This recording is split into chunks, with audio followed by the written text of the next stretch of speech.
interested in children. Since March, we've had 15 from ages 0 to 17, 14 from ages 18 to 24, 48 from 25 to 49, 26 from 50 to 64, 11 from 65 to 74, and 4 over the age of 75. We've had a total of 11 people hospitalized. We currently, I believe, only have 1 that is hospitalized at this time. The next page, the next graphs, the blue one right here, if you'll flip it over.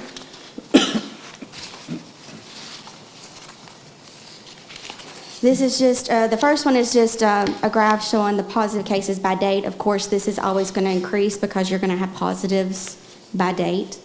The one below it, the blue line, is the total number of tests reported, and the red line is actually the positive. So you can see the difference there where that's really shown with that 118 cases versus the 3,300 that we've tested so far.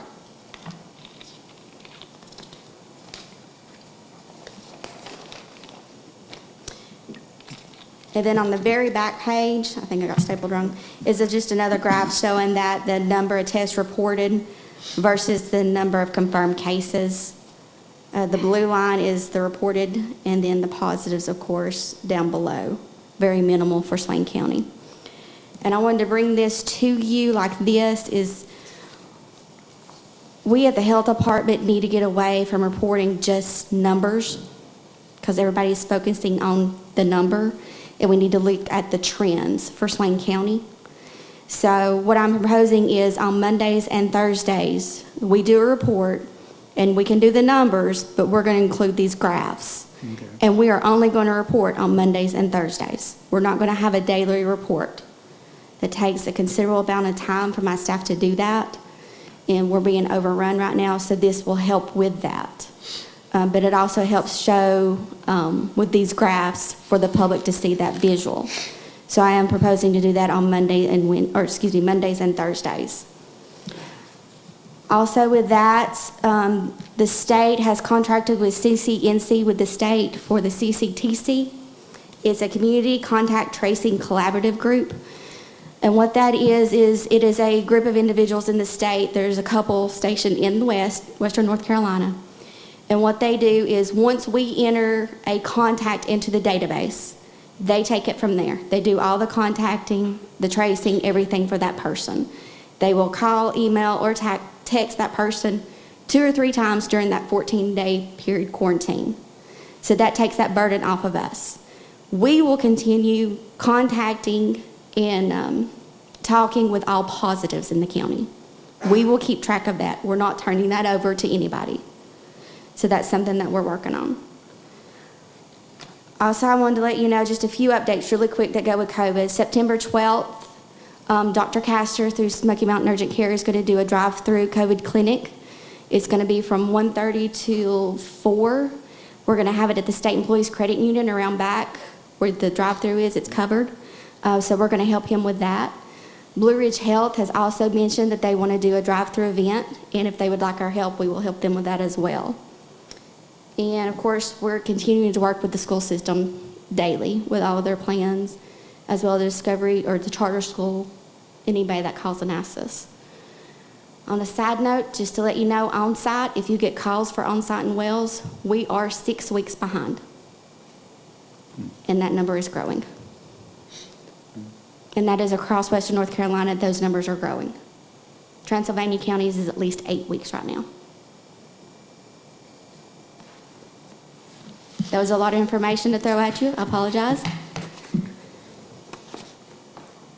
Do you have any comments about the number posting or the graphs for that Monday, Thursday?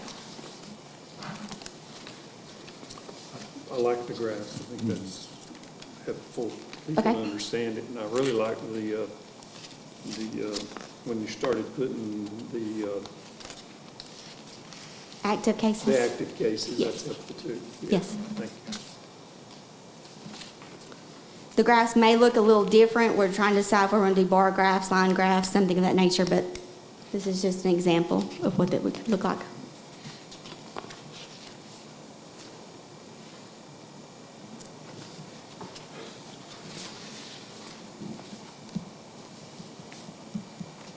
would you mind explaining one more time to me why the state messed up their numbers? They went from NC Ed's reporting system to an NC COVID database, and when they transferred it over, there was duplication of cases, and that was across the state. Well, okay. So we had to manually go through each one and flag which one was a duplicate, and they have to go in and fix it. We can't fix it. Oh, well. Okay. Do they have an estimated time? No. They don't have one? All right. Okay. Any other questions? Mr. Chairman, Yeah. how long does it take to go from active to inactive, and how is that measured? That, the 10-day period. Once you're tested, it starts the 10-day clock, basically, for that positive.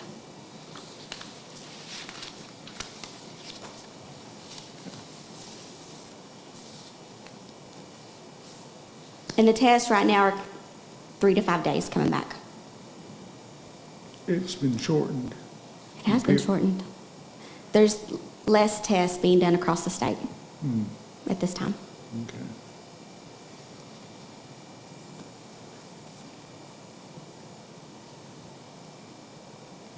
If there are no more questions, I will entertain a motion that we accept this report as given from our Health Department and Health Director.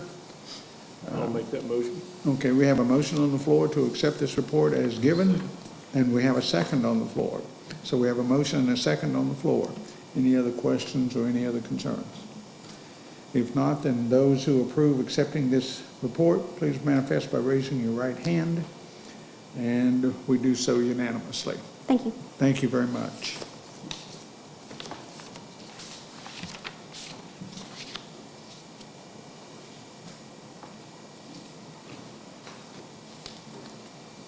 As we move on down the agenda, we have the Mariana Black report and library report. And Jeff, if you would, please.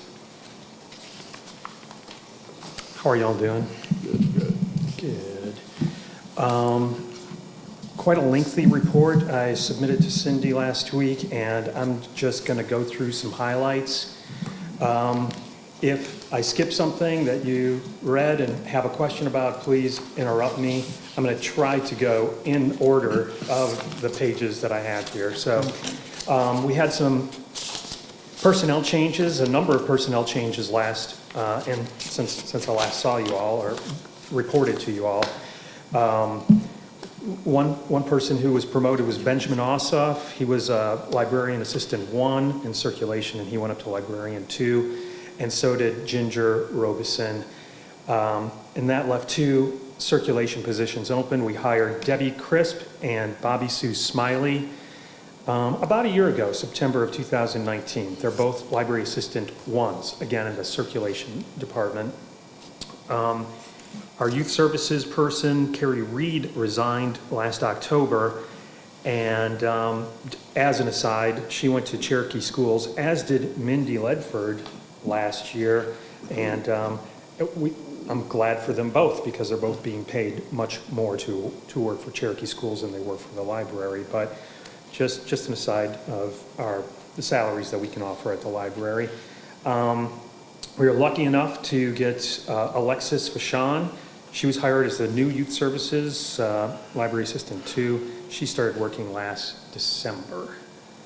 And I changed things up a little bit and included some photos within the report. So those 3 folks there, Ginger, Debbie, and Bobby Sue. This is out of chronological order, but probably top of mind because they happened pretty recently. Pandemic, we had the lockdown. We had to close the library for a number of weeks, even 2 months. So we started limiting our services on March 17th by just providing curbside services.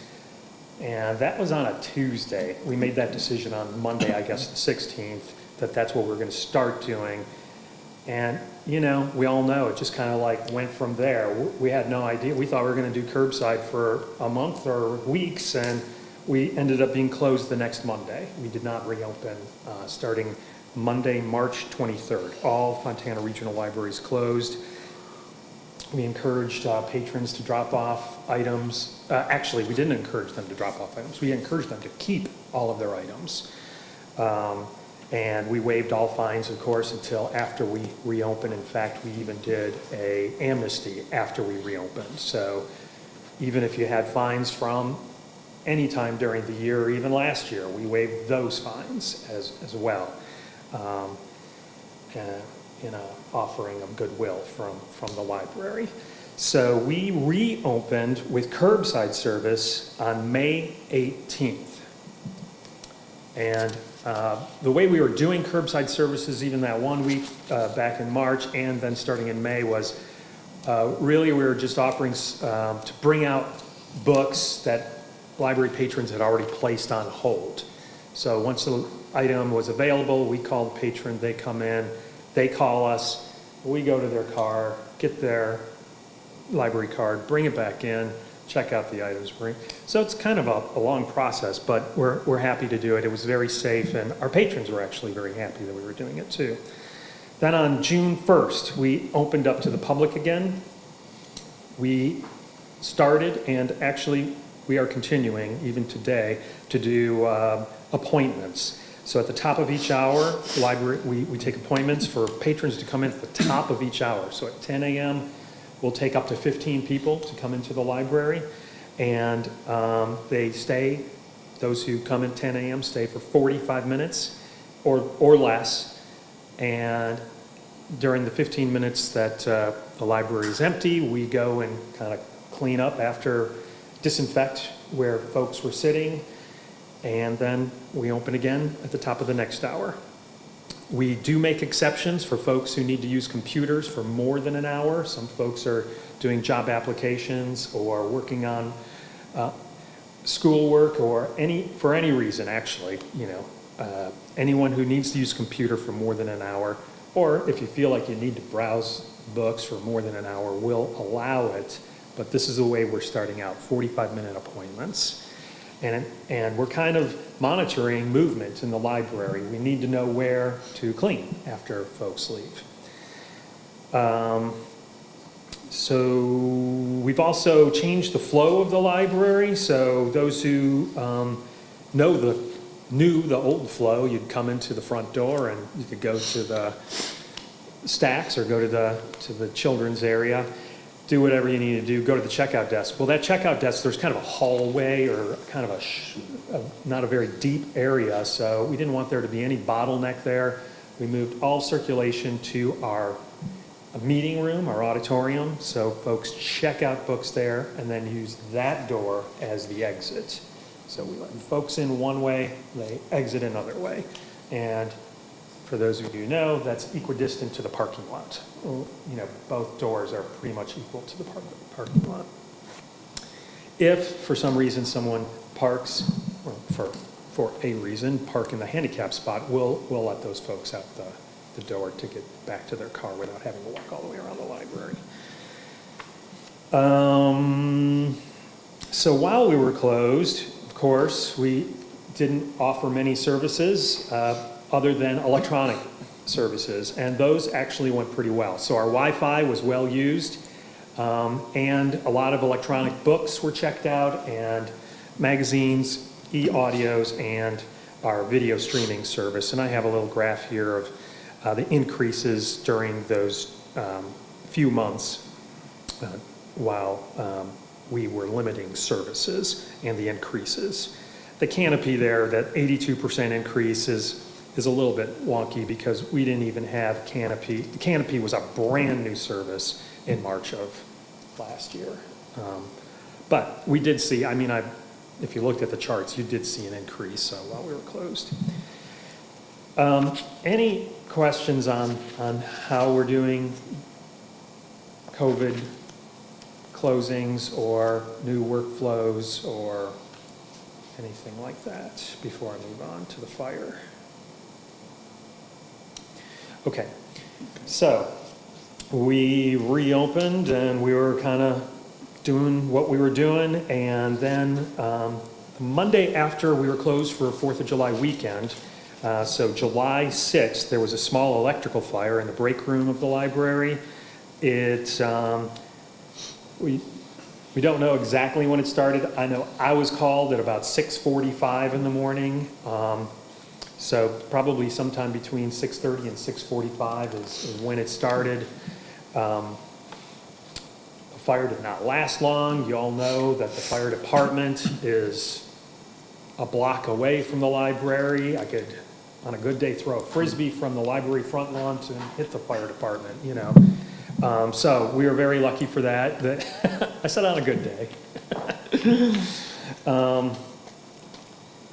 They got it out very quickly. There was no actual fire damage, mainly smoke, soot, got into the HVAC unit and brought soot throughout every nook and cranny of the library, including into the back part where Fontana Regional Library is. No books were lost.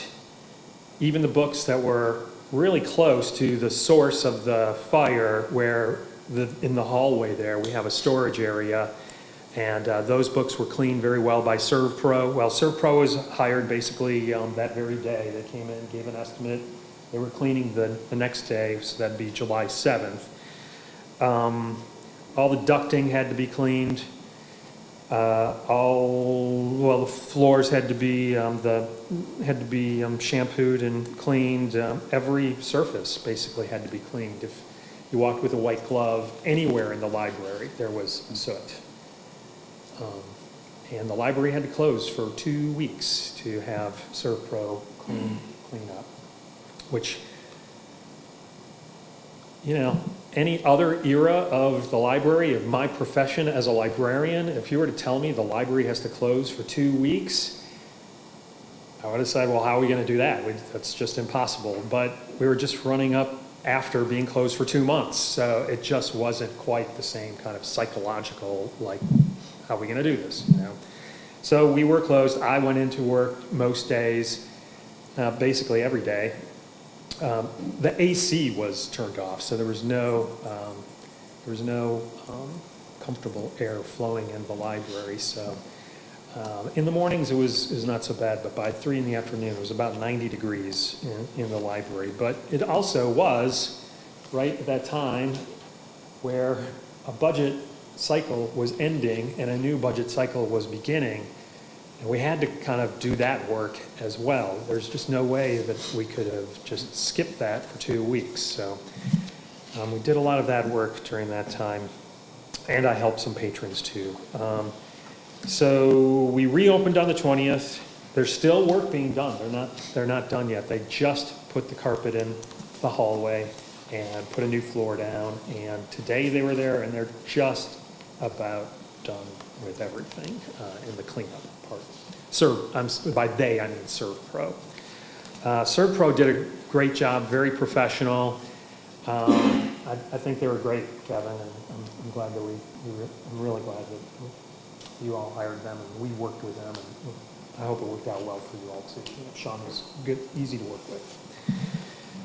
Some photographs there too. Any questions on the fire and its ramifications to services and even financial questions about what? Insurance questions? Nothing. Okay.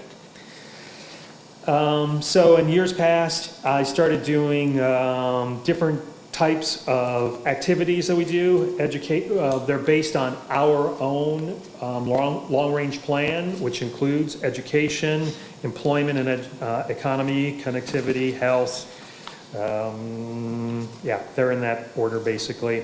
So we continued with Student Access Project, which I've told you all about in past years. Students get to use their own lunch numbers, student IDs, to check out items, electronic or physical items from the library. Not only that, but there are no overdue fines for those student ID numbers. So students K through 12 who have a student ID, who know their student ID, or can come into the library and check out items, no overdue fines on the items they check out. This year, we added Mountain Discovery last year, but this year we started talking to Cherokee schools, and we were making progress, but then the pandemic showed up and that slowed down our progress. So hopefully we'll be picking up on that again. 2,800 students basically right now can use their lunch number or student ID. In economy and employment, we're continuing with First Fridays assistance from NC Works. Of course, that stopped when a few months ago. It has not returned.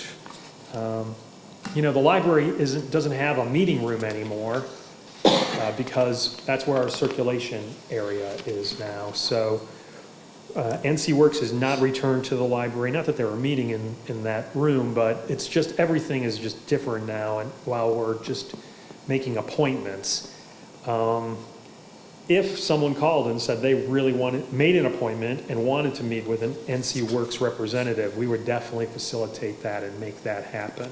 But to have them come in and just sit at a computer to help folks when we're only doing appointments, that's just not realistic at this point. We were also planning a job fair, and that did not happen because of COVID. It typically happens in the spring at our library with NC Works. Two big projects with connectivity. This is happening kind of right now. We applied for it in the spring. These CARES, North Carolina CARES grants, and it's coming from the federal level, but it's being distributed through the state. And we have applied, and we have not just applied, but we know now that we're going to receive the funds to purchase for Swain County 30 Wi-Fi hotspots. So the grant itself is over 100, I think it's 109, but it's for the 3 counties to share. So Macon, Jackson, and Swain. We will receive at least 30 Wi-Fi hotspots, and we may receive more. We may receive a lot more, actually. But right now, I'm just for sure counting on 30 Wi-Fi hotspots. These are going to go into homes of students. We're partnering with Swain County Schools. They're going to help us identify through need. Probably if there's more than one student living in a household, more people using that hotspot. But this is 1 year of use for this grant. And then if we can get more funding, possibly through another grant, another year, next year. These types of, I'm on the broadband committee as well, and these are the kinds of things that are just becoming more and more prevalent, more and more grants to be applied for. So we're really happy about this. Karen Cook has been very, very helpful with us, and they are ready to help us put those hotspots into homes. That will probably happen right after, probably more in the fall, not before school starts. But those will be families that will have these hotspots in their homes, doing homework, doing whatever, actually they can watch Netflix movies with them too if they want, but that's what they're for these families and the children to do homework. We also applied for, through the same CARES grants, a way to extend our Wi-Fi. Our Wi-Fi is on 24 hours. Anyone can come to the library and of course indoors use it, but outdoors, our parking lot is kind of iffy. You have to come a little bit closer to the library. The staff parking lot actually has a much stronger Wi-Fi access, and while we were closed, that's what we promoted on Facebook, in the newspaper, and on our webpage, that while staff isn't here anyways, and actually when staff was coming in, we were still parking in the regular parking for the community or library patrons, and allowing people to park in the staff area where the Wi-Fi is stronger.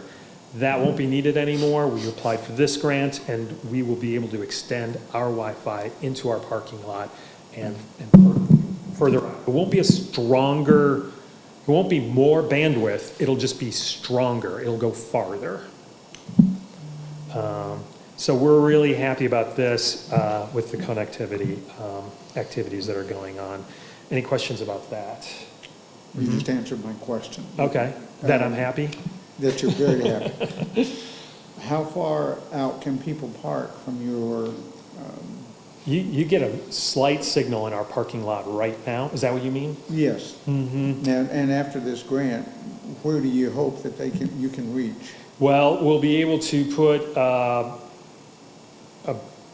broadcasting, a hub, I guess. Basically, do you know where the youth services area is? It would be right there, right by that window. It'll just kind of be, and it'll be pointed down towards that parking lot. Okay, the Chinese restaurant parking lot, would that be reachable? I don't know, I doubt it. Oh, okay, and I'm thinking Maybe. of the United Methodist Church, would that be reachable? United Methodist Church, no, I don't think that About would a be half a reachable. block away from Yeah, I it, don't so. think so, no. I mean, we have these hubs in the library, and it barely reaches that Okay, parking lot, okay, so. all right.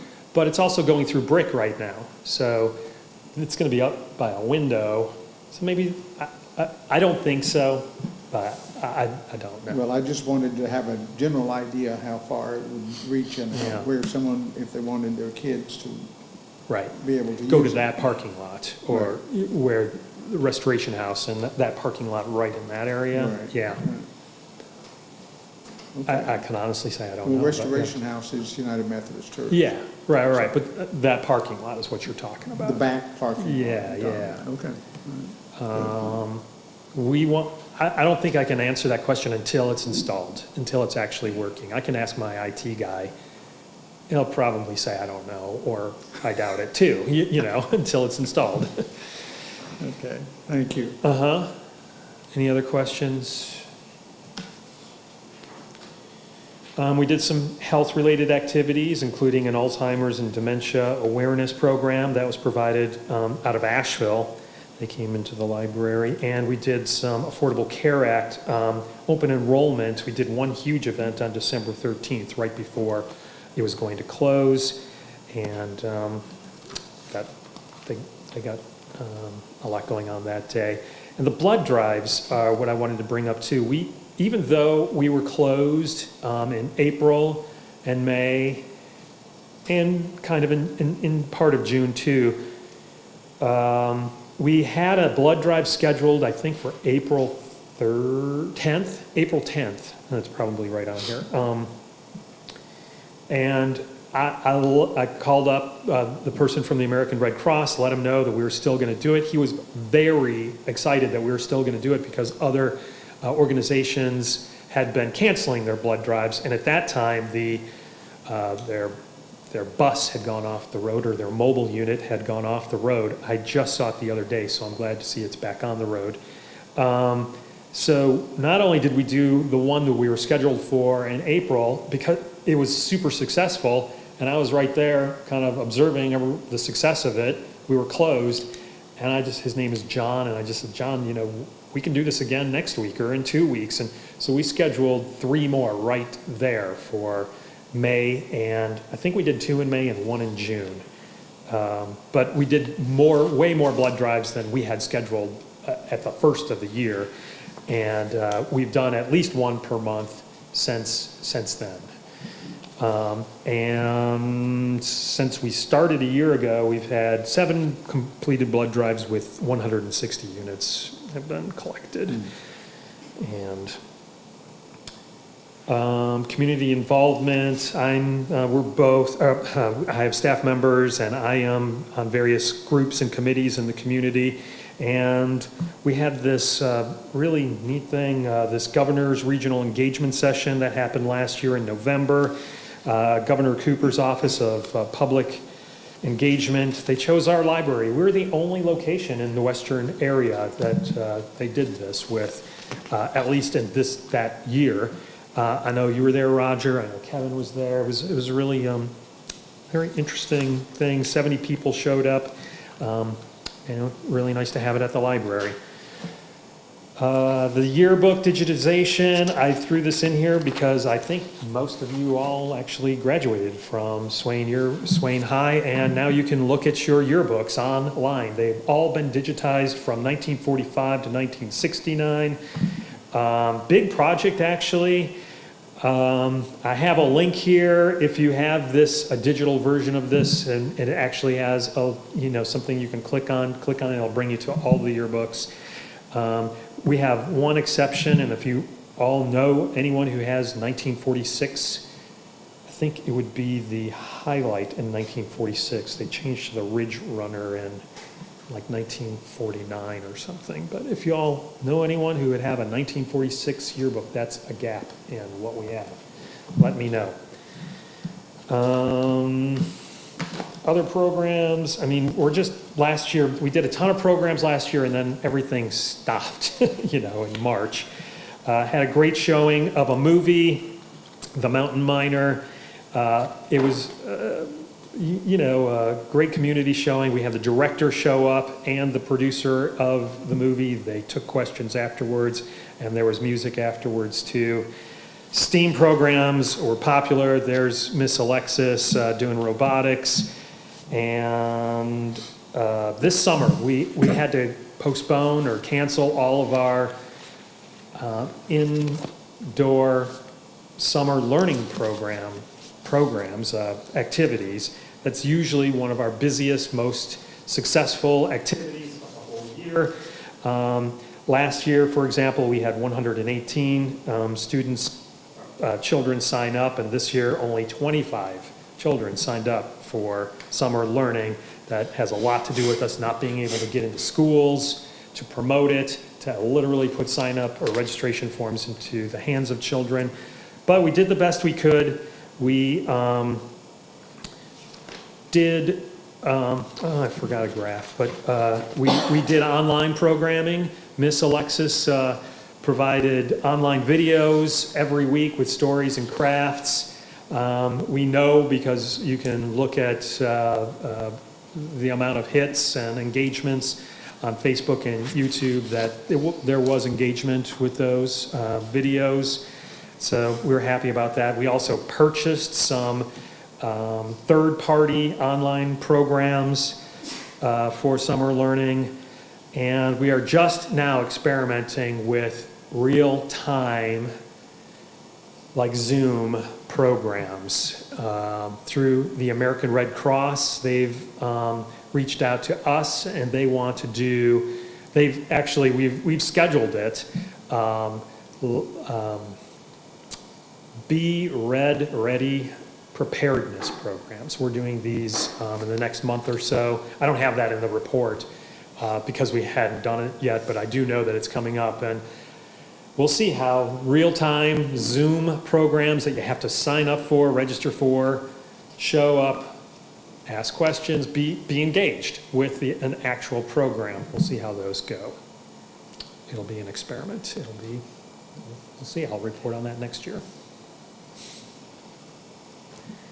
Very good. Long report, and I apologize. No, that's fine. That's fine.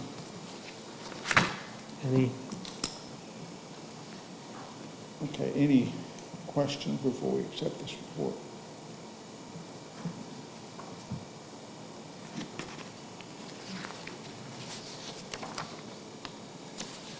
Mr. Chairman, Yes, go ahead. I just want to thank you for all your work. This has been a strange year, strange month, and a lot of stuff's happened. Yeah. Appreciate your staff, you and your staff.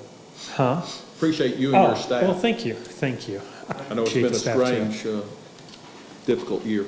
Yeah, this is not in the report either, but I did have a resignation this week, basically, last week actually, but it was after I had already got the report in, or had completed the report, and it was due to COVID.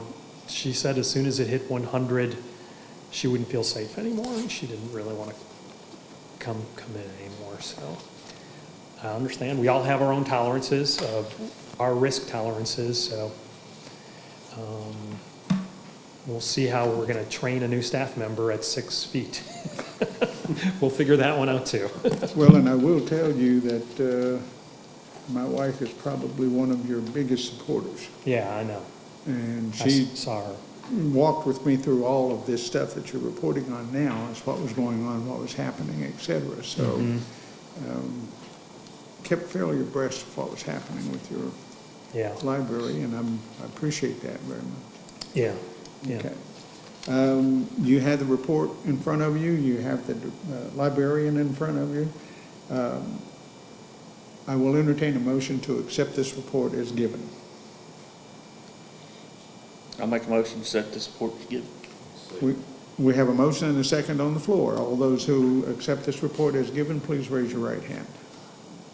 Passed unanimously. Thank you, sir. I also want to say thanks for doing the videoing of your meetings. It's nice to be able to watch them on YouTube when you miss a meeting and see what's going on. I've watched most of them, so. We find most people watch it when they're on it, so. Well, I have not done that. It's my first time. Thank you, thank you.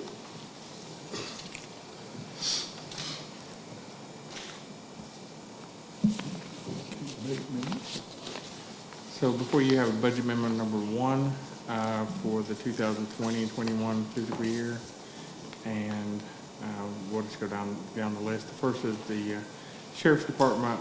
This is to replace one vehicle that was in a incident up on Hot Creek, and the other one an incident down on at Ingalls. Both of them were not any of our fault, so other insurance companies have reimbursed us for that. That was a total of $65,000.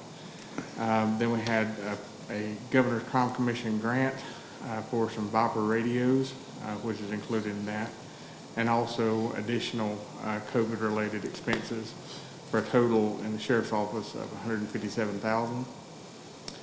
In the Emergency Management COVID item, we have storage, commercial kitchen for the Senior Center, and then we have also the allocation to the town of Bryson City for their COVID-related expenditures, which we have worked out with their individual CERF plan. Then the third item is the Board of Election, $57,000. This is also COVID-related expenses for through the HAVA Act, or Help America Vote Act, and it was funded through the CARES initiative as well, $57,000. The final one is EMS, and this is for 2 ambulances. I went ahead and put this on there for just for your discussion as well. This was in prior to the spring budget time. We had talked about the need for 2 additional ambulances this year. This is for 1 remount and 1 new vehicle, so a total of $240,000 for both those vehicles. And we're going to get some quotes. Go ahead and start getting quotes this year. It's going to take a while to get these built, so it's not an expenditure that we're going to do immediately. So for a total amendment of $654,000, and you can kind of see where the revenue's coming from. Insurance claims $65,000, Governor's Crime Commission $25,000, COVID revenue $267,000, COVID HAVA grant $57,000.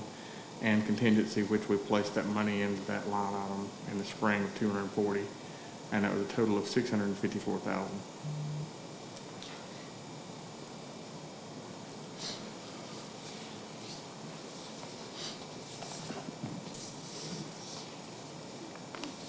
Back up and just talk a little bit about the commercial kitchen.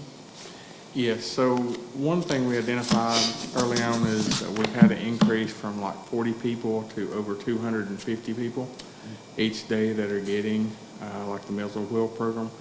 And we're contracting out now with Robbinsville, and they have a commercial kitchen inside their senior center. And so our staff, we talked about it doing it years ago as far as a commercial kitchen, but it's now time. We've seen the need to make this happen. We have looked at and worked with the restaurant supply company to put in the necessary hood system and also the refrigeration. So it'll be about an $80,000 project once we get done with it, but then they'll be producing their own food to distribute to the Meals on Wheels program and the nutrition program for the senior center.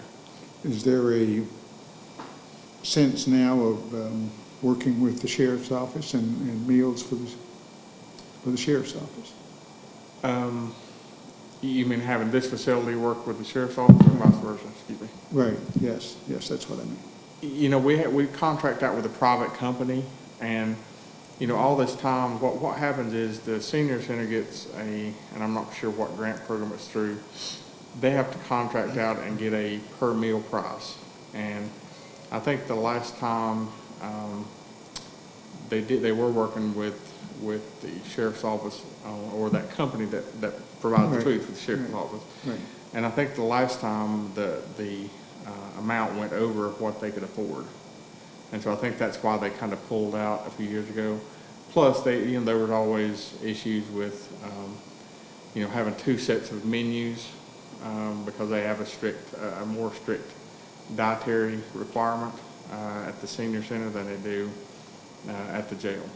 So that's why they want their own commercial kitchen. But I think in the future, we might could entertain, definitely, once we have a facility there, maybe working with the sheriff and that Well, company. I'm sure the sheriff, he's sitting right there, but I'm sure the sheriff has that taken care of for his department. Yeah. But if we're moving into another whole different kitchen facility, right, for the senior citizen, because as you said, the number of people who show up for each meal varies from Correct. day to day and week to week, and how do we account for that to make it cost effective? The senior center has contracted out with many different people throughout the years. They used to provide it themselves when we were at the old courthouse, when they had the meals there. And then they've contracted with private restaurants to do some. Right. And of course, the jail, when we were with Valley, and then now we've switched. I think we're two different companies down the way, if I'm not mistaken. And so we can do it any different way, but they do have a certain standard that they've got to go by. Sure, and I understand that. I just didn't hear anything. We had talked before about both providing meals for the senior citizens, perhaps even the jail. And I didn't hear that in the report about the commercial kitchen, so that's why I was asking. Right. Right now, it would just be for that, and we can, look at doing other things, but this would just be a meal at lunchtime. So it's not, and actually the size of this commercial kitchen is probably going to be inadequate to supply the jail with food anyway. But we can definitely explore it, especially at lunchtime.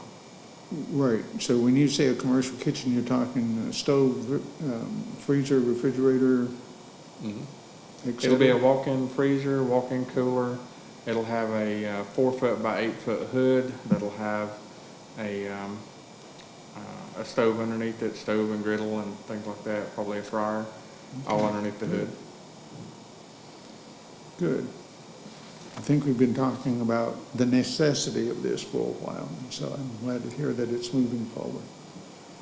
Okay. You have heard the discussion around the budget amendment number 1. Do you have any questions? If there are no questions, I'll entertain a motion to approve budget amendment number 1. And I'll make a motion we approve budget amendment number 1. okay, we have a motion on the floor to approve budget amendment number 1. Do we have a second, please? Second. We have a motion and a second on the floor to approve budget amendment number 1. All those in favor, please raise your right hand. Passed unanimously.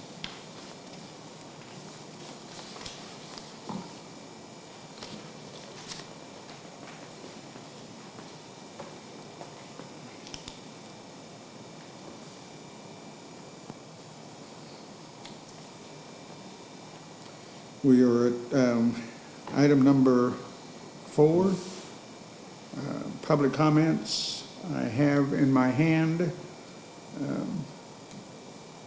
Joseph Daniel Vasquez. Come on up, Gunnar. I just wanted to say thank you and for this opportunity to talk to you guys and go on record. 2 things I wanted to say. Number one, I really appreciate how much time, effort, and energy all you commissioners have put in. I really appreciate the sheriff and all of the police officers in the city and the county, EMT, firefighters, and so forth. That's the first thing I want to say. The other thing I want to say, the world's upside down right now. I just want you guys to know, many of us think instead of defunding the police, we should be refunding the people who are on the front lines. I want you guys just to put that in your brain housing group.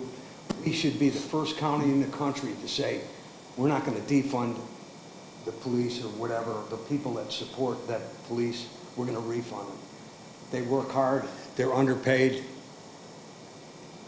And I just wanted to go on record as saying that. I'm fired up about my country and stuff, but I know we're in a mess and we're in a bad situation. And there's no reason to bring politics in other than what I just said. I appreciate it. Thank you, sir. Thank you, Gunner. Thank you very much.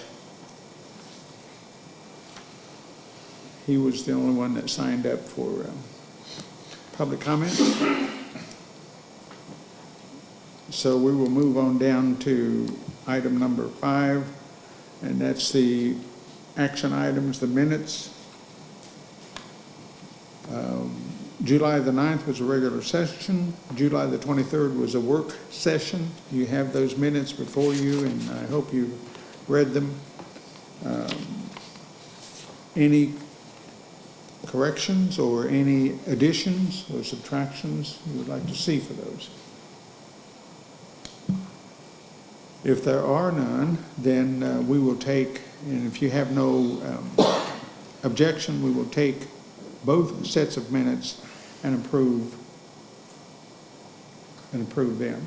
Without any corrections or adjustments, I'll make a motion to accept both.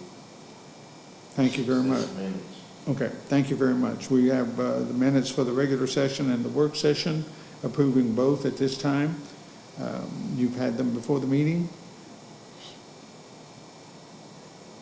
Any other questions? Anything? If not, then all of those in favor of accepting and approving the minutes as you have been given, July 9th, July 23rd, please raise your right hand. Mr. Chairman, I'll second his motion. Oh, I'm sorry. Did I not do that? Get him approving something and I lose all track of what I'm doing. I'm sorry. Thank you very much. Thank you. Okay, it's been a motion and a second that we approve the minutes, the work session and the regular session. Now, if you would approve them, please raise your right hand. No wonder everybody was looking at me like, what's he doing? Thank you very much. Okay. Marvin Grant.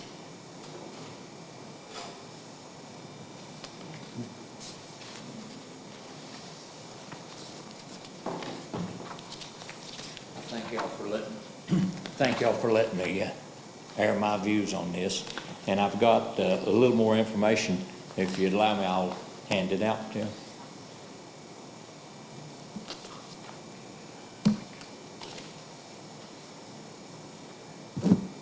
Maybe this will make it a little bit easier to Thank you, sir. understand where I'm coming from.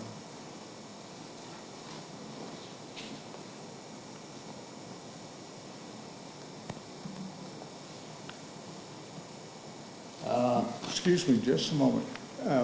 You were away from the mic when you said to us that you hope this will make better Okay. understanding. So repeat that if you I hope this will make it easier on all of us Yeah. to Okay. explain my situation. Sure. If you, I couldn't understand, this is the first bill that I received from Mr. Maddox on this matter. Up until then, that was the first time I'd heard from him. Okay. And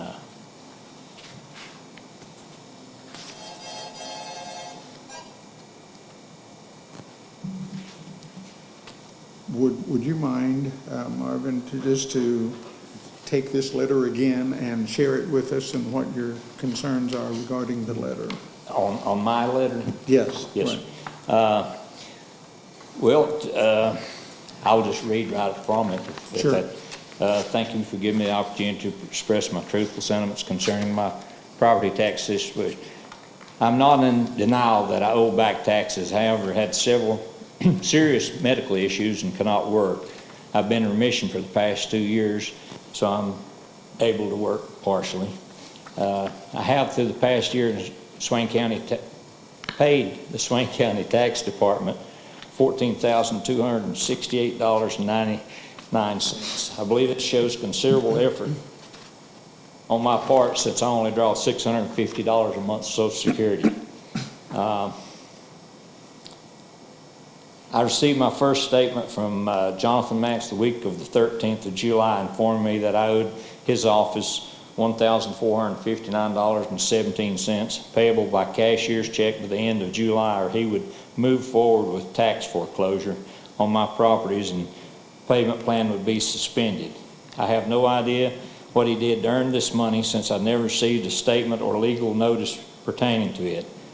I am unaware that he had any influence on the tax department as to my payment plans and ask that you carefully and sincerely review the situation and to negate the statement of $1,459.17.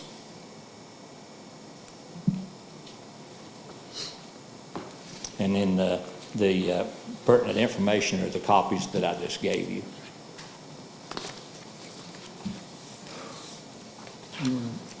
Yeah, so Peggy is here also, and I think that you've got other information in your packet. Basically what Mr. Grant wants us to do is pay that fee to Mr. Maddox.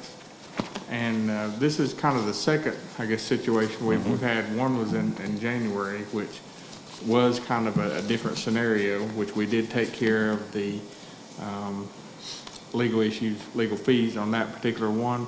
This one, though, was on a different piece of property, which he was a single owner, I believe. And so we could not waive those by the Machinery Act because once it goes into a foreclosure scenario, it does take board action to do that.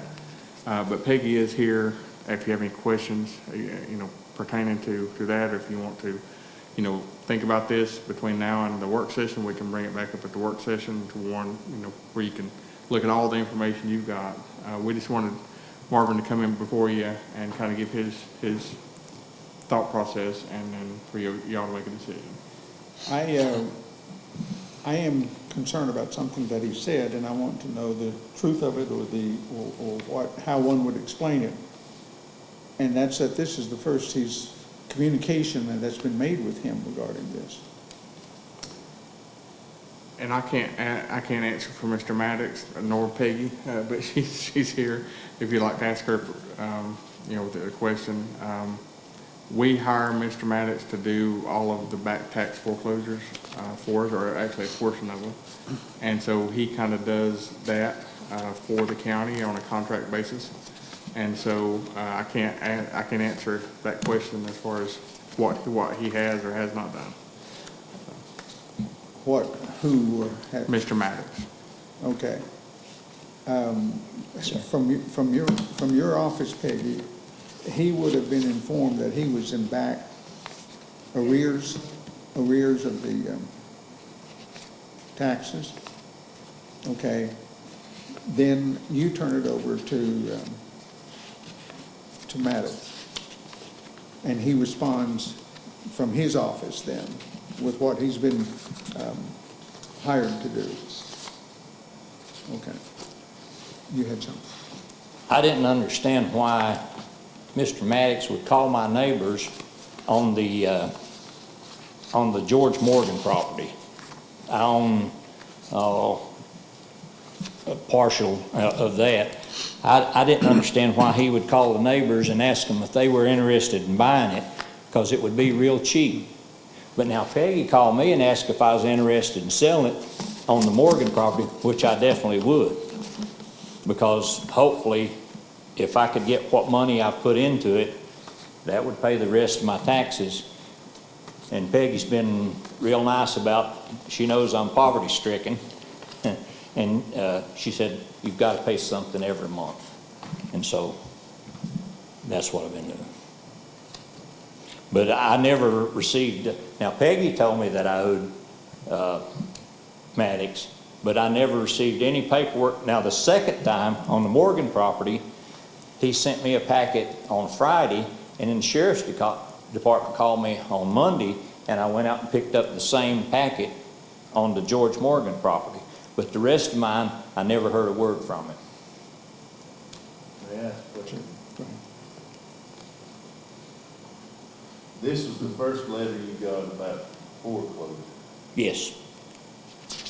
Did you get a letter about foreclosure, Peggy, before this was sent to them? Did you send them?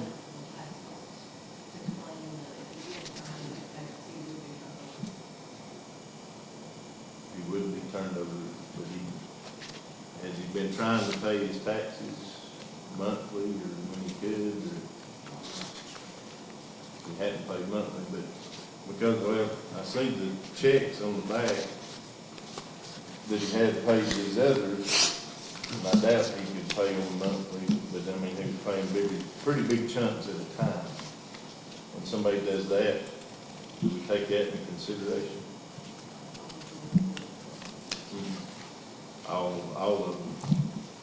On that property, he owns 3 acres, and there's 5 little people. Mhm. That's where we go on that.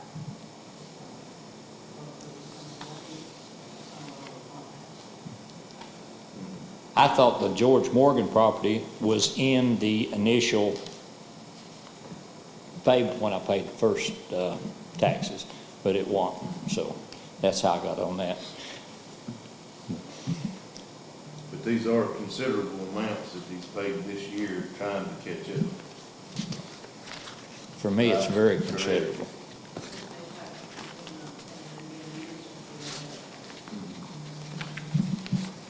Peggy, I'm sorry, no one can hear you from where you are.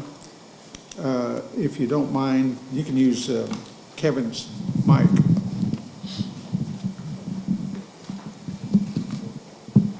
Okay. I need to repeat that. Please. He paid the taxes in December of 2019, but it had been a year since there had been any taxes paid.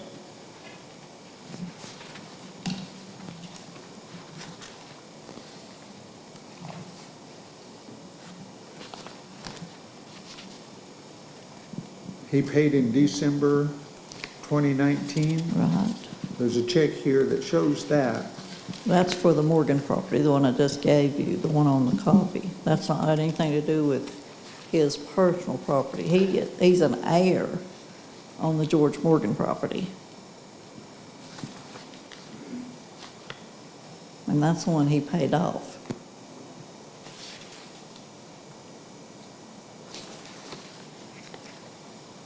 And the tax office received a check, again, a large check, on 6/12/20.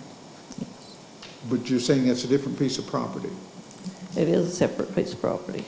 Okay. And he hasn't got a copy of the other check that he wrote it here. Another check for $1,812.99. He wrote 7/28. Not cleared as of July 31, 2020. Right. I'm sure it has by now. That's just when I went to the bank. It hadn't cleared that day.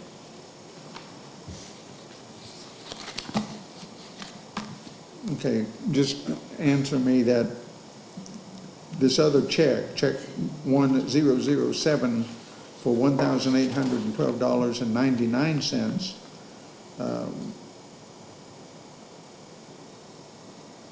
would that make a difference in the standing in what we're talking about here?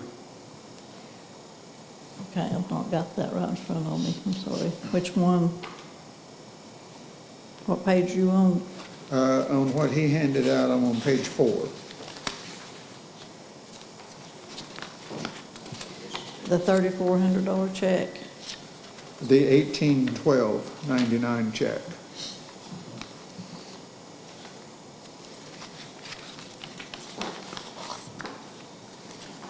It's handwritten in below the, That's a copy of. Is it It's a actually on copy? page 3.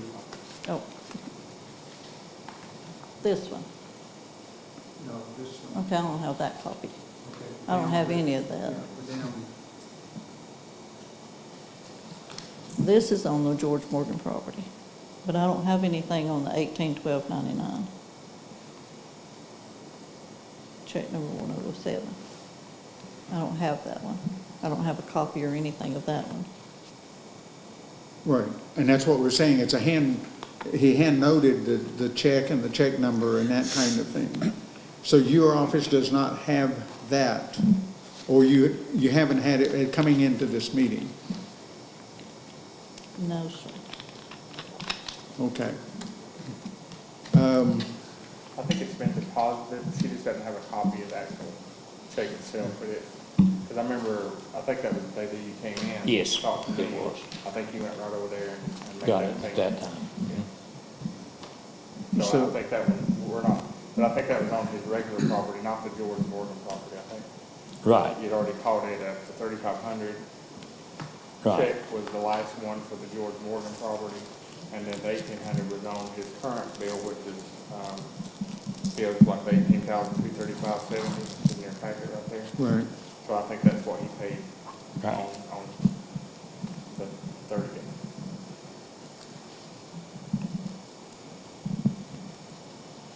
Okay, so help me out here, where are we?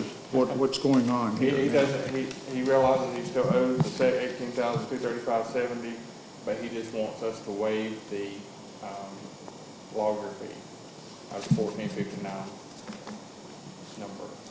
And that's kind of where we are. And, what we're saying, it went into foreclosure. Normally, you pay the penalties, interest, and lawyer fees when you pay the back taxes payments. And so Mr. Maddox sent him a bill of $14.59, and he's asking us to pick up that bill. That's what the request is from Mr. Grant. I don't understand how he came up with that, with not letting me know anything about it. I mean, it's nice of Peggy to tell me that I was going to get a bill, but still, I thought it was a legal thing that you had to do like he did on the George Morgan thing, where he sends me a letter through the mail, and then they call me on Monday, and I had to come out to the sheriff's office and pick up the exact same packet of information. And I never got that on this one. It just didn't seem right.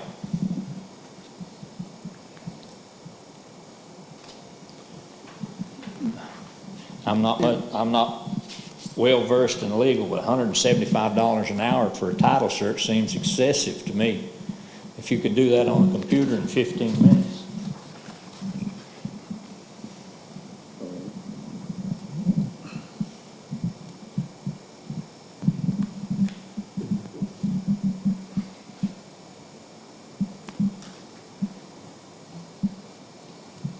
Is this, sorry, Go ahead, no, go ahead. excuse me, is this how we usually send, is this the first letter most people going in foreclosure gets from the lawyer? Yes. Is that the one you're looking at? No, sir, he's mailed a letter before it's turned over. Give him 30 days to come into the office. The tax office mails in a letter 30 days before she turned it over to an attorney, she mailed the letter. Saying that it's So going into foreclosure. Correct. So the tax office should have sent him a letter. Am I Yes. correct? But what he is saying is that he did not receive that letter. The first one I heard is when my neighbor asked me if I was going to sell the property.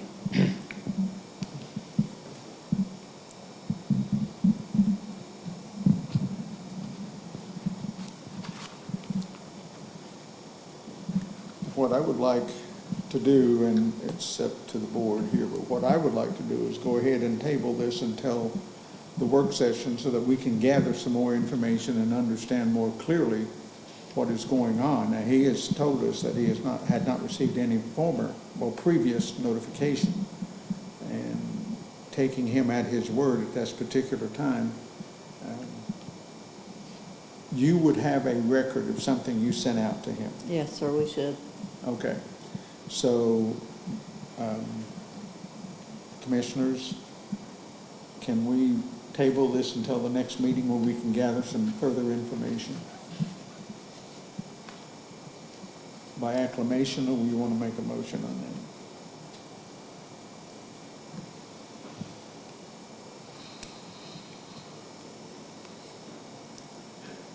I'm good with making a motion to table it if you want, Mr. Chairman, till our work session, or any discussion.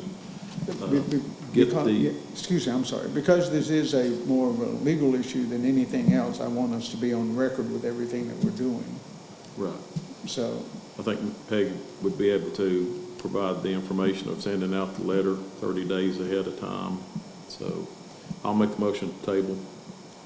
thank you. We have a motion to table, a second, please. Second. We have a motion and a second on the floor to table this, to gather more information, so we can make a just decision. May I ask, what all information are we wanting on this for sure? Because even we want to see what letter he got from the tax office, when, before the lawyer sent this. Right. And I'd also like to know if, when we send that letter, do we tell them that they're gonna pay this in that letter? The letter gives them the amount of taxes due, and they have Excuse me, 30 days. excuse me, I'm sorry. excuse me. The letter gives them 30 days' notice, and they've got the amount of the taxes, and that it will be turned over to the attorney. That's always stated in the letter. If you don't come in, you're given the opportunity to come in and talk with us. And Mr. Grant never came in. Not within the 30 days, no, sir. But what he's also saying is during that same 30-day time period, he was doing this other incident, correct? With this other property? The other property tax that was being foreclosed on was going on during this same period of time also, right?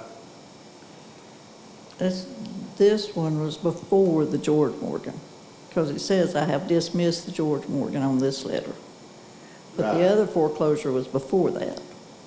This one was before, I'm talking about the George Morgan was also, it was about the same time.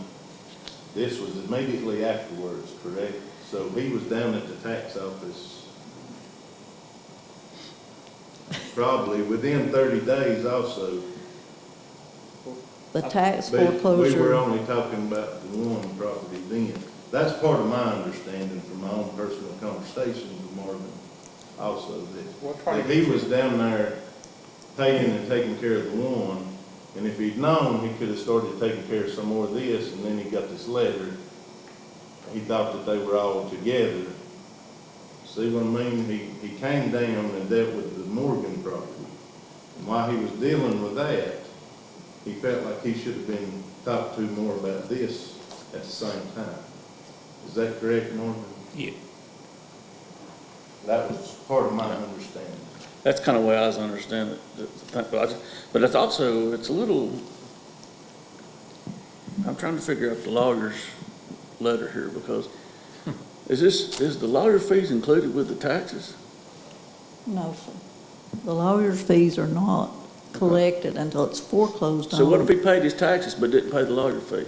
Or if you agree to come in and make payments, keep your payments up, you can make payments to the attorney fee if it's agreeable with him that the attorney fee has to be paid.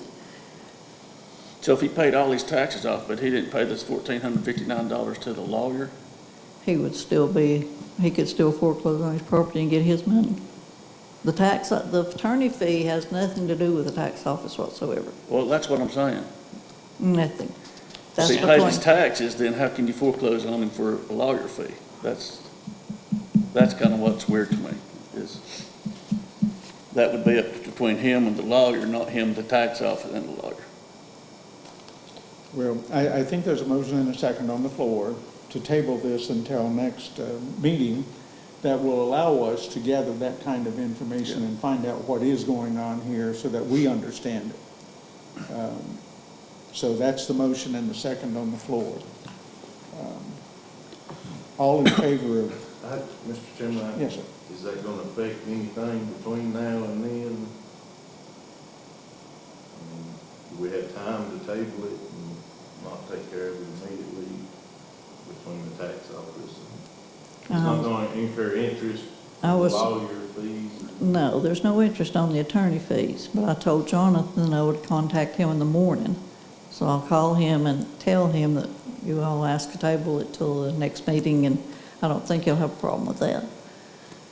And no increase in anything should happen. Well, he'll have nothing with the attorney, but the interest continues to accrue on the taxes. I can't Right, stop right, that. Right, but I'm about the letter that he brought to us from the attorney, that should not. He doesn't increase. charge interest, Okay. as far as I know. You can let us know if you learn something other than that. Okay. Is that, gotcha. Okay.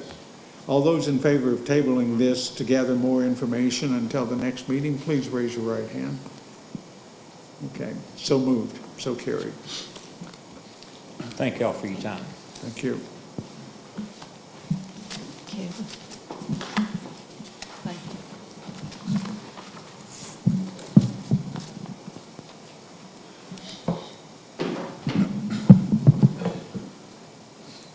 Okay, Red Park, you're up.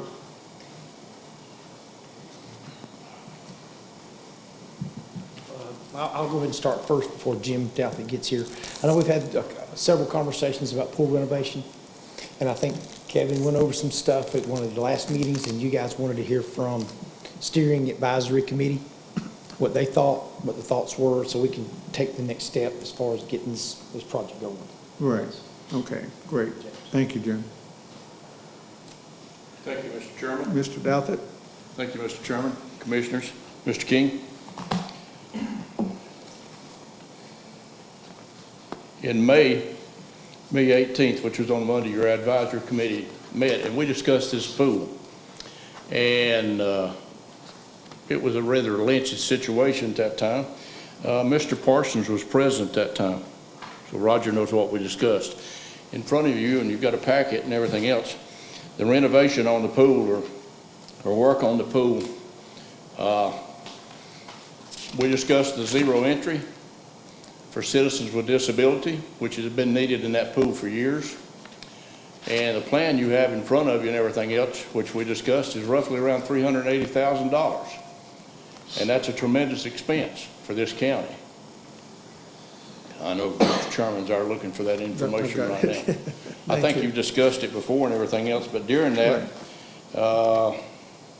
Trent was present, Tanner was present, Mr. Loftus was present, Jennifer Brown, myself, Mr. Boston, Mr. Bryant, and Mr. Brown, Jim Brown, and we discussed it thoroughly.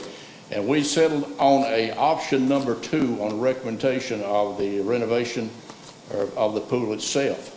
The thing that you're looking at right now on this plan and everything else, you're showing that it was at the depth of it is 12 foot, and under option 2, it was going to 8. We would like to recommend that this pool, once it's renovated and everything else, go from 12 to 10 feet on the deep end. And where the slides would be to be moved and everything else, that would still give us a distance of 8 feet. Anybody here can correct me, Trent, Tanner, Jim. And that would give plenty of depth. And the zero entry would be from 0 to 5, which would be greatly accessible for ADA and citizens with disability with wheelchair accessibility.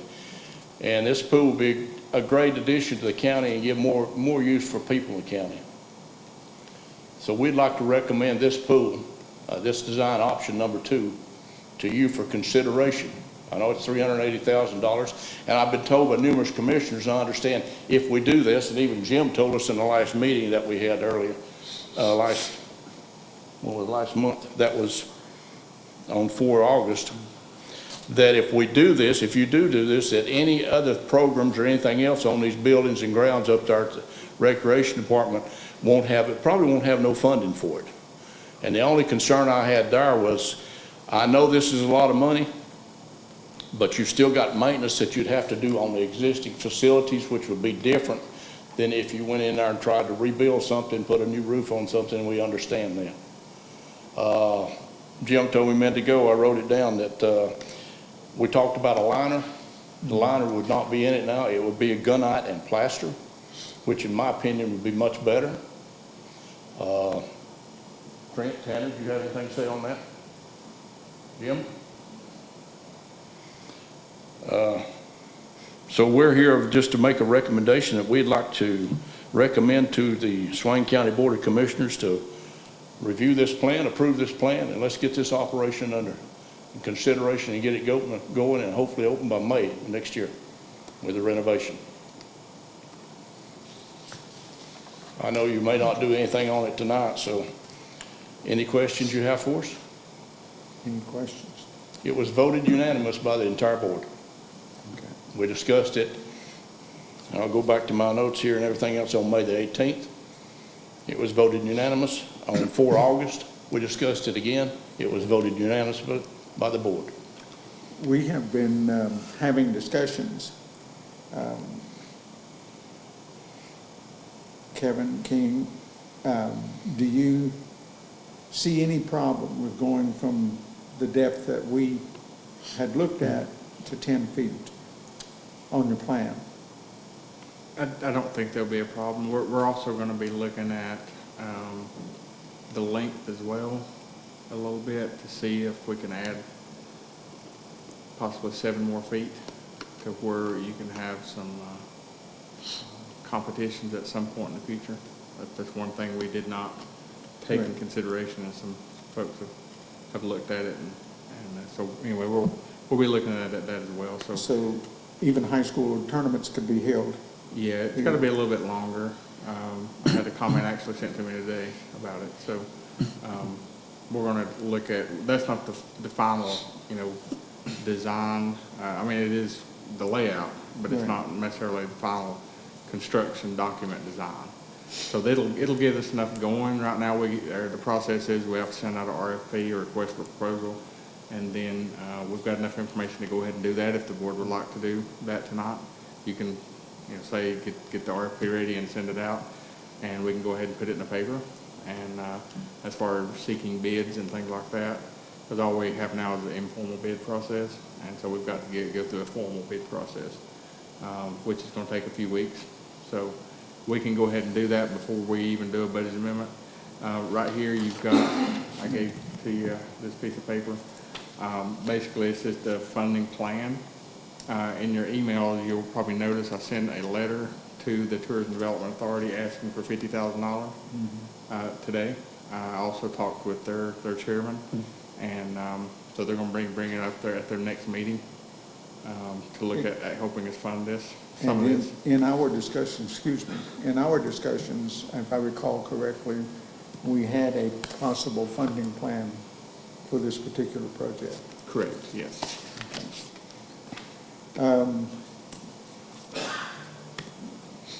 You have heard the discussion about the pool. We've had several discussions about the pool. If we go ahead and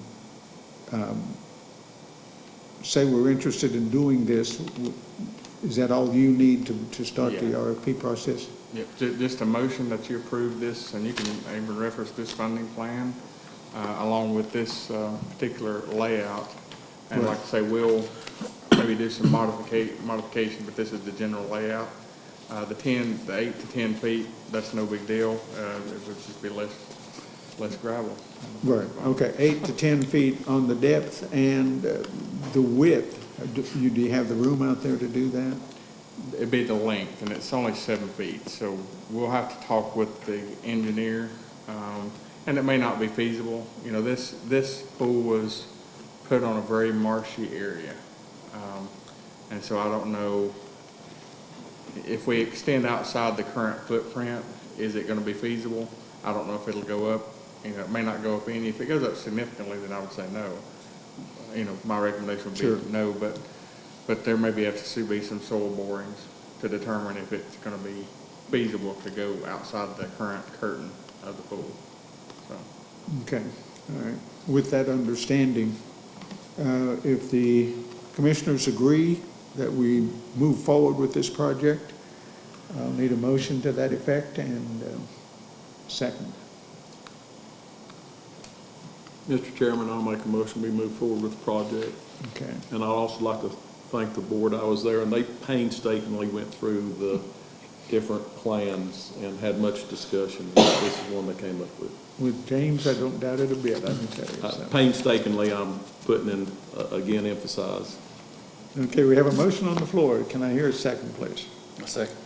We have a motion and a second on the floor to move forward with the pool project. All those in favor? Mr. Chairman, may I Yes. also note that our grant, we have to do this before the end of this year also, correct? By December, yeah. Right, So I just wanted to note that the grant, that was $100,000 of the right. project. Well, that'll kind of tell us where we are, won't it? So- And I'd like to, Mr. Chairman, Go say ahead. that if we could, and I'm sure he will, but our manager worked close with that committee on any changes, that we not make any changes that we don't go through that committee to work with them on, that we don't come up and change things that they have on their option that they haven't been aware Okay. of, so. They came in with the 8 to 10 feet. You were looking at a length addition. If it's feasible, if the boom is there, do you guys have any problem with that, James? I don't think anybody on that board, your advisory board, would have any problem with if the additional 7 feet's available. But Mr. King's right up there, and even our board members could tell you and everything else. If Mr. Bryant was here, he could tell you that pool was built in an area where it's basically a swampland, and that was county property. So that would be consideration if it's feasible. But if it's feasible and there's no more money involved or no gigantic expense involved, I don't think any person on the advisory committee would have any problem with that. Now, we also discussed, and information was passed, that there would be county labor involved in that, laying the steel work and everything else, but there would be 2 engineer architects possibly on site all the time to supervise them and make sure it was installed properly. Okay. So we discussed that also. And I appreciate that very much, and just getting everyone within hearing distance of understanding what we're looking at and what we're talking about, so that there are no unexpected expectations in this. So, okay? All those in favor of moving forward with the pool project, please manifest it. Raise your right hand. Okay, carried unanimously. Mr. Chairman, if I could take just a moment of your time on the recreation pool and everything else. In our discussion on 4 October, we discussed that, and I brought it up to COVID-19. There's a lot of stress in families, and students have to have something to do right now. And schools are going to start up to 17th. And it's going to be Plan B. You know, some of them's going to be in class and some of them virtual learning and everything else. The stress factor on parents and kids during this time, they need some way to relieve that pressure. And it's my understanding at that point and everything else, the pool was going to remain open from the closing here until the end of September. Is that not correct? Okay, we would like to come back with a recommendation that you consider also, and from what I understand from Mr. Brown, we'd have no problem with lifeguards, that pool also be remaining open till October the 31st on the schedule of Wednesdays, Saturdays, and Sundays. From what I understand, Mr. Brown, there would be no problem with staffing, no problem with lifeguards. So that would give us an extra month if weather conditions permitted. That would give them some place to go up and relax and at least get away from COVID-19 environment, which we hear every day on TV and everything else. It's very stressful. And I listened to a doctor from Asheville today talking about the stress on children.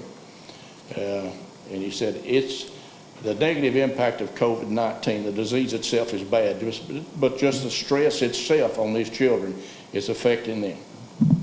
And I'd give them some way to, at least if I give them an opportunity to use county property and go up there and swim, enjoy it, and be a child. They'll be supervised and everything else, but there'll be the guidelines that's going on operation right now. As the pool is operational, those guidelines would still be in effect. The governor's guidelines would be in effect. CDC guidelines would be in effect. State Health Department guidelines would be in effect. Local Health Department guidelines would be in effect. Emergency management lines would be in effect. We also discussed, and this is something that you might want to discuss and everything else, that we waive the fees for people wanting to use that pool at this time also. So, But give me the timelines, James, about that, about waiving the fees. What months are we talking about? I would talk about September and October. September, October only this year. Just be 3 days a week after this Sunday. Wednesday, Saturday, Sunday, Wednesday, Saturday, Sunday, as long as weather permits. Okay, and waiving fees you're talking about. If I go up there and want to use the pool, I have to pay so much to use the pool. Is that not correct? For my child, that's all. To waive that fee. How much is that fee, Jim? This is only because of everything going on with the swimming blocks, we just pay $2. $2. I mean, $2 is not much. We'd like to consider waiving those fees. Okay. One other item and everything else, and then you can kick me out of this meeting and everything else, is playground facilities. Daycare facilities go on right now, and they're up there on the playground and everything else, been conducted all summer and everything else. There's been a lot of concern from parents and everything else. If they can use that for daycare, how come we can't use it for our children when the daycare's not there? We'd like for you to review that plan and see if you would open that facility up for people to use under CDC guidelines, under the governor's orders, so many people. That would be playgrounds and probably the pavilion. I have witnessed myself people already using the playground facility on Alarka. So that signage is there, so if we could, if it, health department has no problem, the board has no problem, the governor has no problem, health director has no problem, as long as they adhere to mask if needed, social distancing, washing hands, and guidelines and everything else, let the children use the playground. So, And I think, James, that anything we do stands with those three things, you know, the 3 W's in place. that's correct. Yeah, okay. Let me ask you about using the pool in the way that he has just suggested. Would that increase any insurance costs to us as a county? No. Okay. And so waiving the fee, would that create any financial problems for the rec park? No. Okay.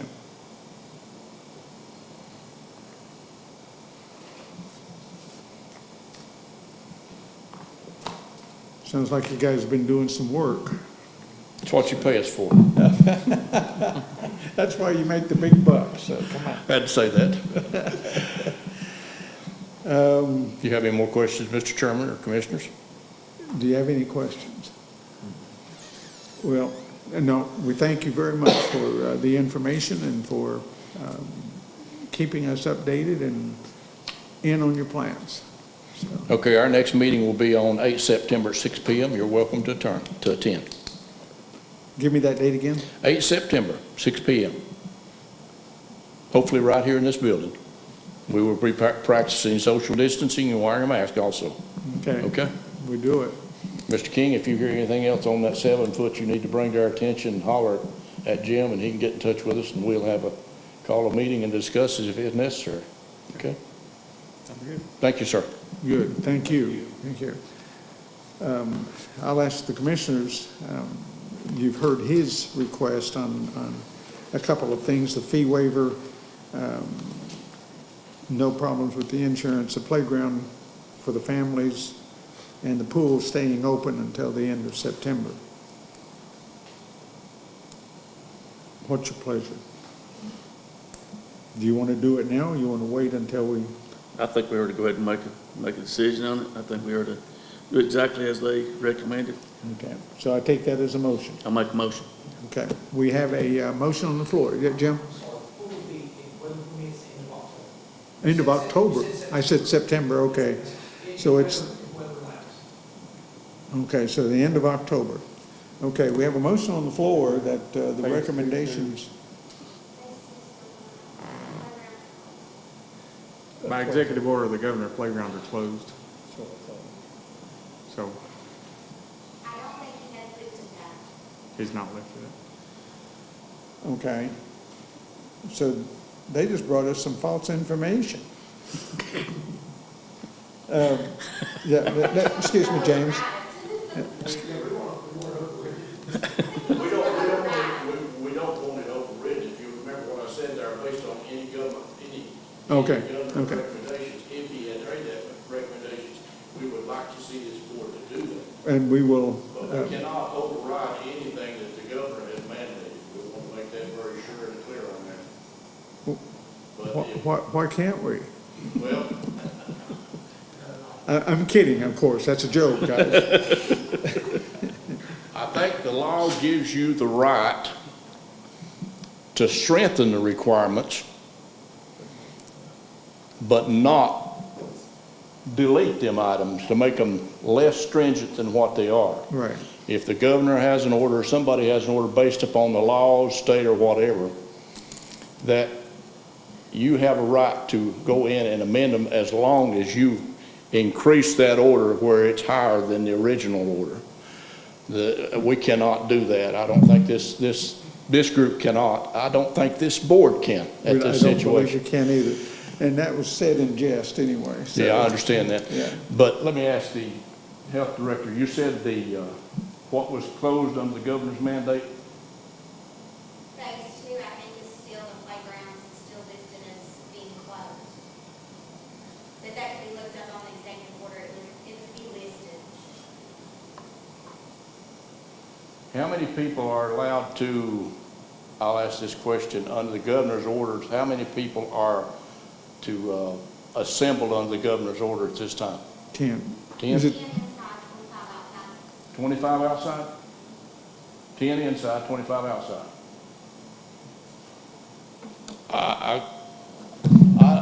obeying those orders, then that's what we would say with the playground and with the pool as well, is the up to outside 25. Yeah, that's what I'm saying. You're looking at, if it's an outside venue and everything else, he says that you can have 25 participants. But then he says, Social distancing may be the question. yeah, And unfortunately, he specifically mentioned playground. yeah, just like bars, yeah, Unless it's daycare. and gyms. Yeah, day camps. Day camp is different, and you can use your own, since we operate the day camp, we can use our facilities for day camp. So that's the difference, and that's the exemption. So that's why the kids that we have at day camp can use the playground, because it's in our facility that we operate the day camp program, kind of like daycare. But for anybody to go in there anytime, then it's closed because of the executive order and because it specifically says that.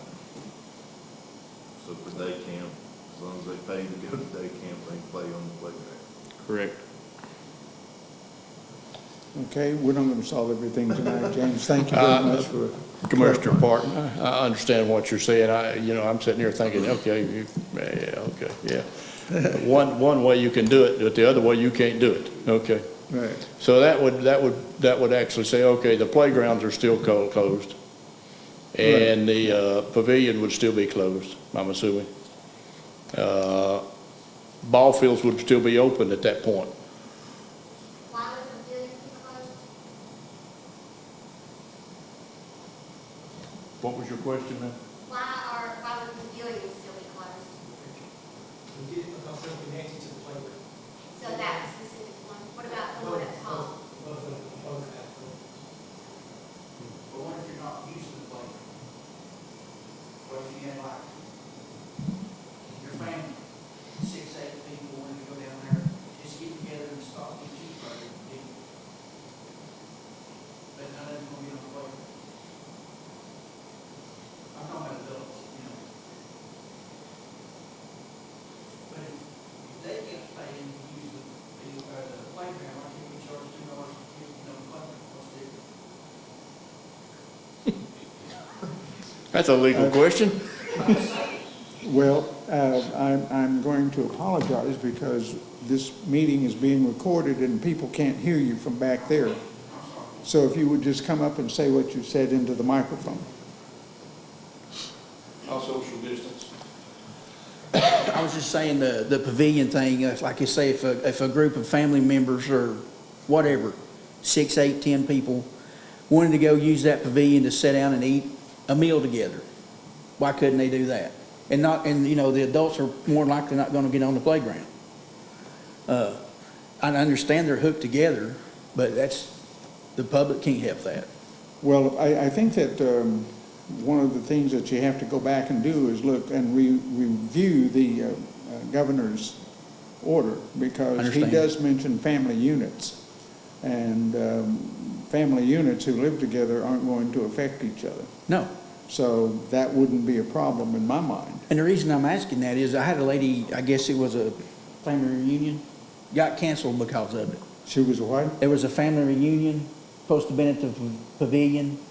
I don't know if it would have had 25 people or it had 50.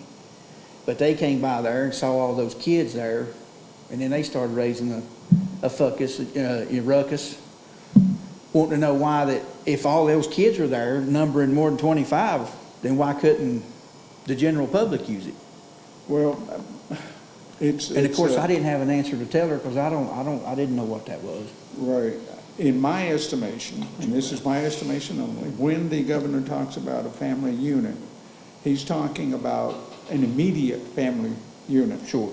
Not people coming in, cousins coming in from out of Sure. state and all of that kind of stuff. So What's that that would be number? my thing about it. Sorry? What is the family unit number? The family unit, I would imagine, would be up to the 10. Because it's kind of hard for me to picture any family over 10 living in the same house. Sure. So is that a possibility that we could open like the pavilions for, people like that? That's not going to use the playground as a family unit?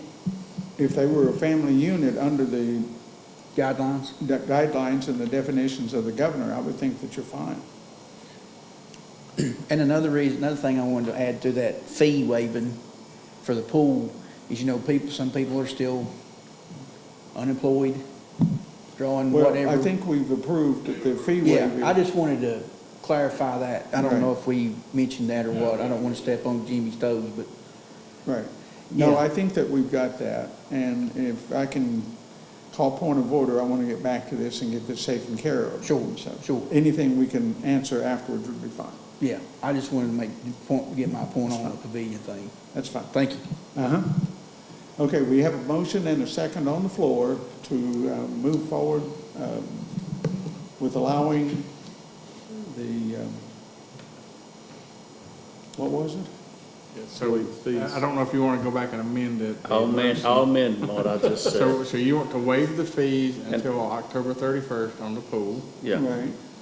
and at this point, that's it, because you want to do investigation on the, Well, wanted the pools to stay open until the Yeah. 31st Yeah. of October. I'll make a motion, we let the pool stay open to October 31st, 3 days a week, Wednesday, Saturday, and Sunday, and waive the fees through October 31st for anybody that uses the pool. Okay, you made the first motion. Yeah, and So you want to amend? I amended that, and that's my new one.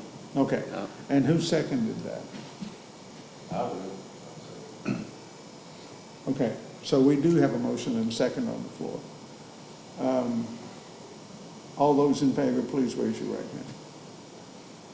I also say that we revisit the playground issue We'll get clarification. on that, get clarification, and if not, when he lifts this phase 2 and goes to phase 3, that we make a decision on that day to open it back up on that day, if not. Right. And pavilions, I think we need to actually go back and look at that too, and make a decision on whether people can use it or not. Just come up, all the governors' mandates are so vague. It's just like everything you deal with, it comes there, it puts it more on our backs, but I think we have the ability to make clarification. Good. I'll say this, Governor Cooper's acted in health and safety issues for the people of the state of North Carolina. And I can understand the health and safety issues and everything else. We're at phase 2 right now, and he's extended that for another 5 weeks, if I'm not mistaken, is what he said. And that 5 weeks, from what I understand from the news media and from the governor, is that's going to allow them that time between August the 17th to see what happens to the student population in the schools, if there is a upswing or a rise in COVID-19 infections for school-related kids. They're going to have a chart, just like the health director said, she's going to furnish you charts on Tuesday and Thursday. He's going to have charts furnished to him probably every day. And I assume within 5 weeks or something prior to that, we'll hear something if we're still going to extend it or we're going into phase 3. But everybody, and I want to thank this board, the health department, and the emergency management, EMTs, sheriff department, everything else. Thank you for acting in the best interest of the health and safety of the citizens of Swain County. I know it's a hard decision, and it's hard times. So, Right, and I want your board, James, to understand that depending on what the governor does in 5 weeks, we may be relooking at this particular issue. appreciate that, Mr. Sherman. Anyway, Thank you. Thank you very much, thank you.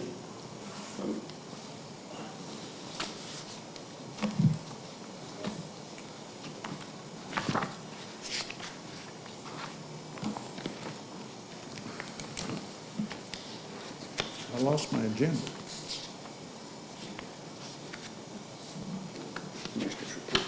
Where are we on the agenda, anyone? County manager. Yes, can I? Oh, okay, okay. Okay, Mr. Manager. Yeah, I've got a few odds and ends. So I've got board training, we talked about that last meeting. I have made contact with Chris Kavanaugh. He's going to be doing hopefully some of the TDA training. I spoke with TDA as well, so they kind of know it's coming. With the other ancillary boards and advisory boards, we'll probably just get the county attorney to do a training session or do an online version of that, which we've found some resources online that we'll pick the best one and kind of go from there. And then on an annual basis, once that initial training is done, we'll have just a video that we can play and kind of keep everybody abreast of the Robert's Rules of Order and other parliamentary procedures that they need going forward. I did make the letter to the TDA for the pool expansion, and so hopefully we'll hear back from them first week in September on their decision. The revenues, and this is we talked about, starting to talk about the revenues in August, what's happened between April and today. And so in the month of March, we definitely had a downturn. In the month of April, we had a downturn. May was flat as far as revenue. And then June started increasing. And this month, for the month of July, was a pretty significant increase. So we've bounced back economically. If you look at just the sales tax number, which is Article 39, we actually had a $50,000 increase in the month of July, which is a good bit. So I wanted to revisit, and I know we'd talked about, we did put the raises in the budget at $500 per employee. We were going to start that on October the 1st. I would recommend that y'all consider maybe working on for the September 1st rather than October 1st, because I think we're stabilizing, and that's kind of what we were waiting on to see if everything was going to go well, and it has thus far. Now that doesn't mean we may have another, hiccup in the road, but as of right now, our revenues have stabilized, and so I would recommend that we implement those on September the 1st instead of October 1st. So. Okay.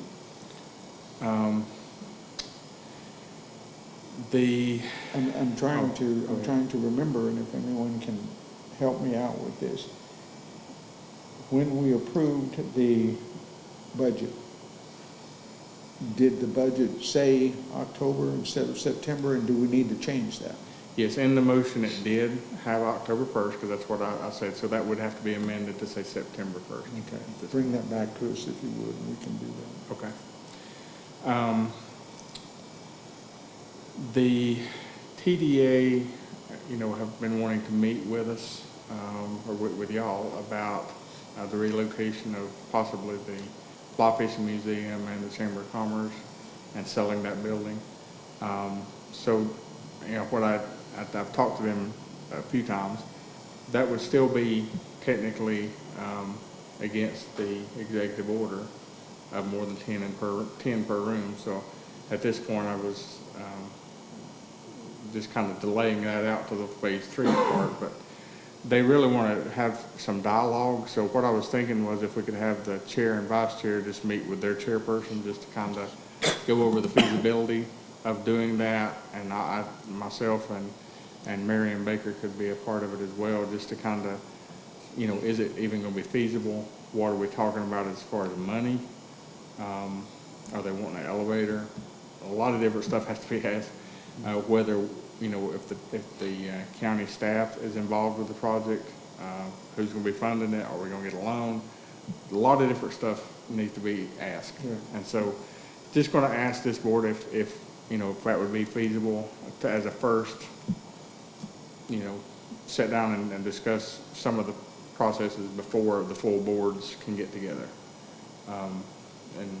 That would be what I would recommend, where we could kind of sit down and talk about it a little bit. So anyway, you can give me an answer on that at some point. The vice chair, you would be willing to meet with them, Sure. and their vice chair, as would I. And so I think the answer to that is yes. And if we could put it up, the other commissioners could tune it in. Yeah, we can definitely record and things like that. Okay. Or we can have a regular meeting, we just have their chairman come, that's fine too. And we can talk to him, all of you can talk to him if it's a public meeting. So, either way. Tomorrow, we're gonna be meeting about broadband and hotspots, for the kids, and I know Jeff, had the $74,000 grant for the 30, Wi-Fi's. This would be more of a, I guess, public Wi-Fi in different areas where people would still congregate around that area. So going to be talking to him tomorrow at 11, and possibly using some of the COVID revenues that are coming into the county for that purpose. I know the school has gotten some money, but also, to help supplement some of that. So Danny and I are going to meet with him at 11 tomorrow, see if we can come up with some stuff. Had a good conversation. I'll save that and let Ben or Roger talk about the NCDOT meeting today. We did meet with them. Excuse me. Can I ask you about that? Is that about the plan you emailed us Which one? about the upper end of town up there? The Road project for DOT? About 19. The meeting today was not about that. Was not about that. It was not about that. No. It was mentioned, but the meeting was not about that. Yeah, we can talk about that. I mean, there was a lot of different projects maintenance projects, projects out there on TIP, secondary road projects, all of them were kind of talked about. We just want to know where they were on each one of them. So it's a lot in depth. Talking about DOT, and I know you probably read the paper today about the high school project, and it being delayed until the 24th.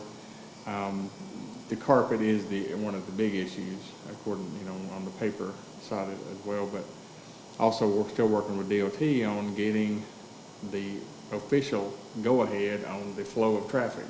And I think that's a bigger concern at this point, because we've not got the stuff back from DOT yet. So it's still hung between DOT and the planning department at DPI and our architects. So still working through all of those issues. A lot of different issues of that, not just the carpet. I think we can work, once the carpet's in, it'll all be good, but, and they can open on the 24th, but we still have a lot of concerns about the traffic flow and that sort of thing as well, so, that we're working on. The final thing is, I gave it to you on your desk there, is we started talking about the solid waste ordinance, and so Mr. Maddox sent some thoughts about it from his perspective. I just wanted to kind of briefly bring it up that we're not getting it. We're just trying to make sure we go through it methodically, and so we'll be bringing a plan, taking into consideration both his comments, any comments that y'all have about it. We'll try to incorporate those and bring those back to probably the work session at the end of the month. If not, it'll be in September, and then we'll try to formulate something after that. But I didn't want to bring it up before you wouldn't, we'll let you know that we're working on it. So we're going through the process. So anyway, that's all I have tonight. Good. That's all we got? I was, notice that just settling in, waiting, so. Okay, commissioners' reports. We can start. If you don't That's, mind. Mr. Chairman, I wrote some things down that I've done since our last meeting. On Monday, July 27th, 5:30, attended the first Foursquare meeting in Andrews we've had since COVID started. So that was the first face-to-face, I guess you would say, or in the same room meeting that we, with that. On Thursday, July 30th at 5 o'clock, through Zoom, attended Southwest Rural Planning meeting. On Tuesday, August 4th, 5 o'clock, attended the Gibbon Spoon Board meeting. On Wednesday, August 12th at 12 o'clock, attended the TDA meeting as we were speaking about. And then today, we met with the DOT, Chris Lee, I guess, to be more exact, representative. And the only other thing that I have that is not something I did, but something that I think we're still behind on is our census. I don't know that I think we're not doing very well on our census as a county. And I think we need to, since it's vitally important, I mean, we get funding, we get everything through those numbers. So I'd like to encourage people to do their census. That's all I have, Mr. Chairman. And at the time that first came up, and I've learned about it, about various nonprofits being able to gather information and get paid for it, and churches were part of that as well. So I just want to reiterate that and piggyback with your report. Excuse me, I'll get it in a minute. It'll be out. Yes, sir. Can I ask some questions about the DOT meeting? Sure. These projects that they've got planned, can we all see them? Because I'd like to see them.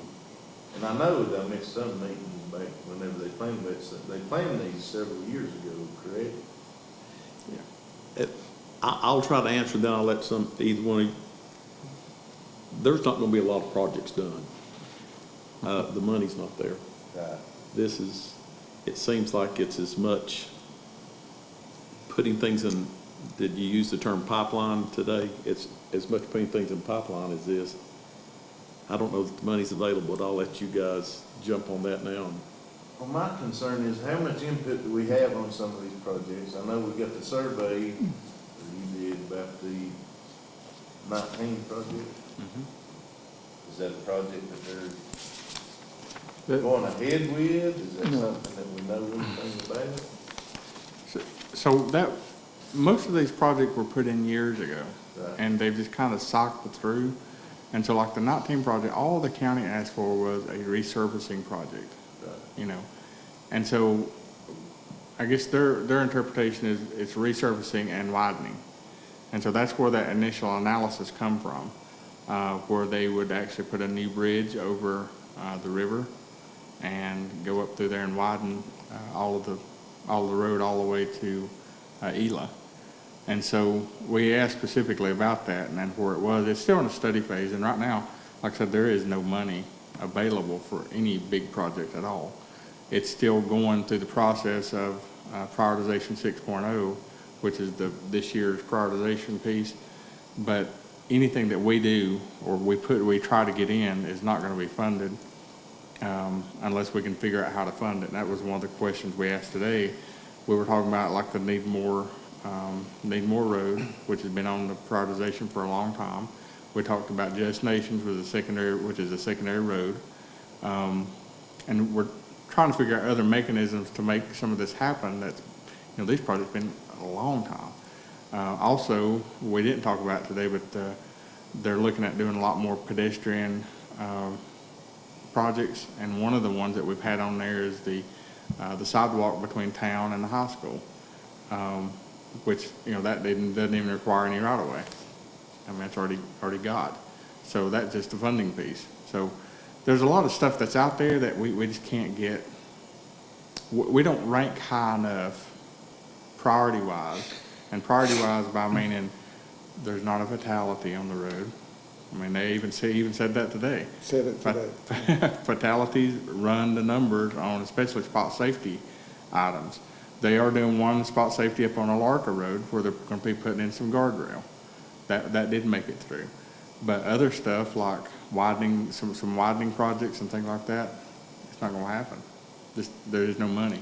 Anything though that you see throughout the prioritization, Roger's on the RPO, which is the Rural Planning Organization, and I think it's called the TCC, I believe, or TAC.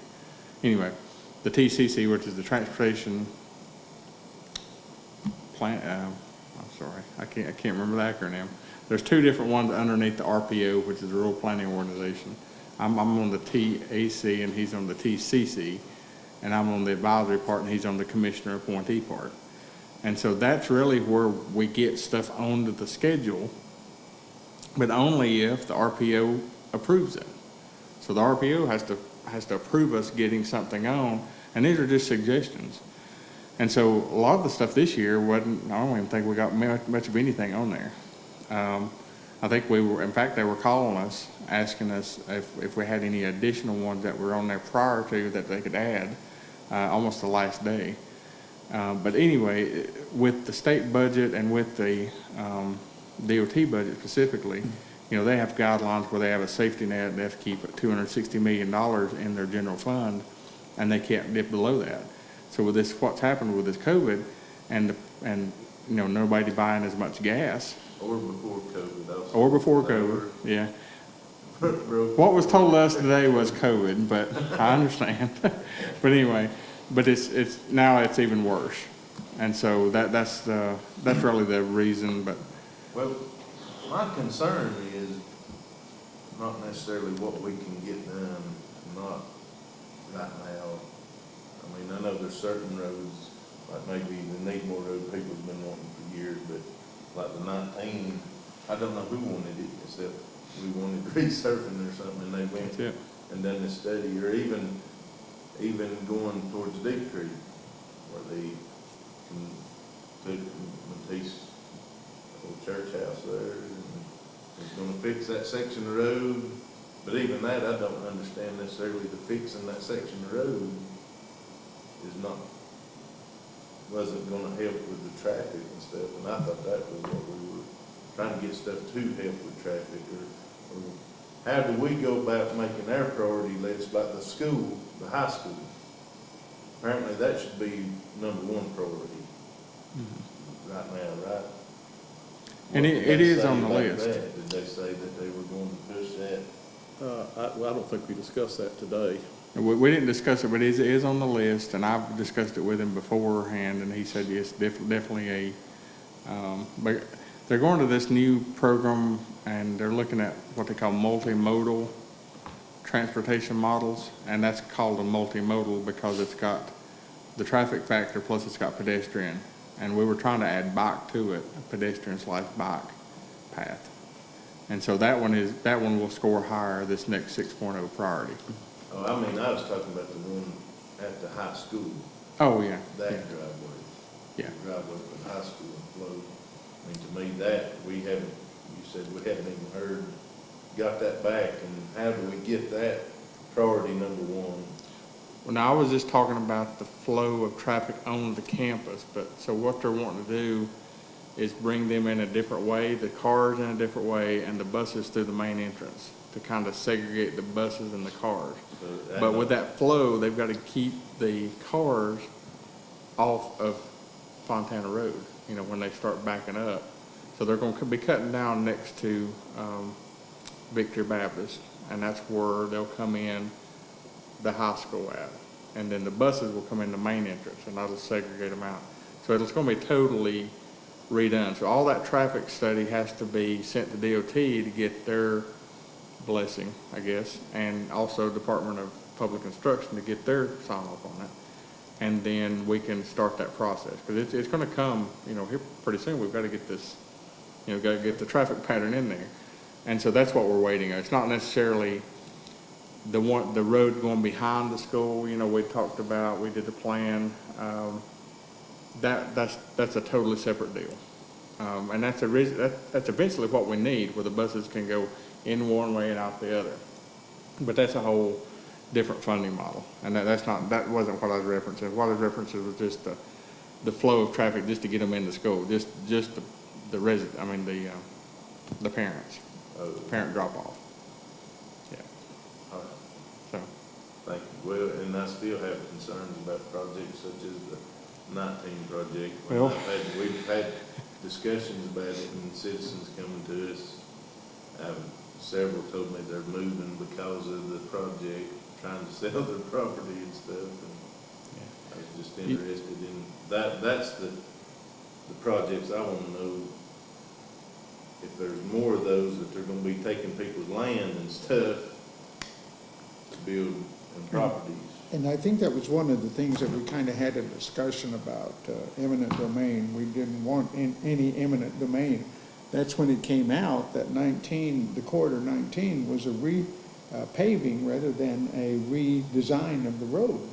Right. And we never agreed to a redesign of the road. And we kept being assured that it was our call, but we haven't been involved in any of this whenever they've come up with these plans or these initial research and initial putting out white flags that people get all excited about. I don't think it's going to happen in my mind. It's not going to happen within the next 10 years. So that's just me personally in hearing what all they're saying. What they were talking about, and you can help me more specifically with what he was talking about, but we were told today that in some area, what the DOT got was $3 million for road improvement statewide. It's on secondary roads. Statewide, $3 million. Now you tell us where we are on that list. And so, but that's, it was a very interesting meeting, and as Kevin said just a moment ago, we were told that the only way that you're going to get a road fixed is have a fatal accident, a fatality with an accident. That shoots it up to the top. Mr. Chairman, if I may, Sure. just add to emphasize, I think that Mr. Lee had told us that he didn't think the 10 western counties, not just Swain County, he Right. didn't know that 10 western counties would even get any of the $3 million. So, and then I might want to add that I think that we have to be careful when we ask, we have to make sure that we use the same terminology. Every group and every organization has terminologies that mean something to them, but it may not mean to somebody else. So if you're asking for a Highway 19 improvement plan, to us it may mean just paving. That's not what it means to them. Right. So we have to make sure we're we're using the same words, the same terminology. And that particular plan has been in the pipeline for years and years. It's split into three different phases, all the way to Cherokee.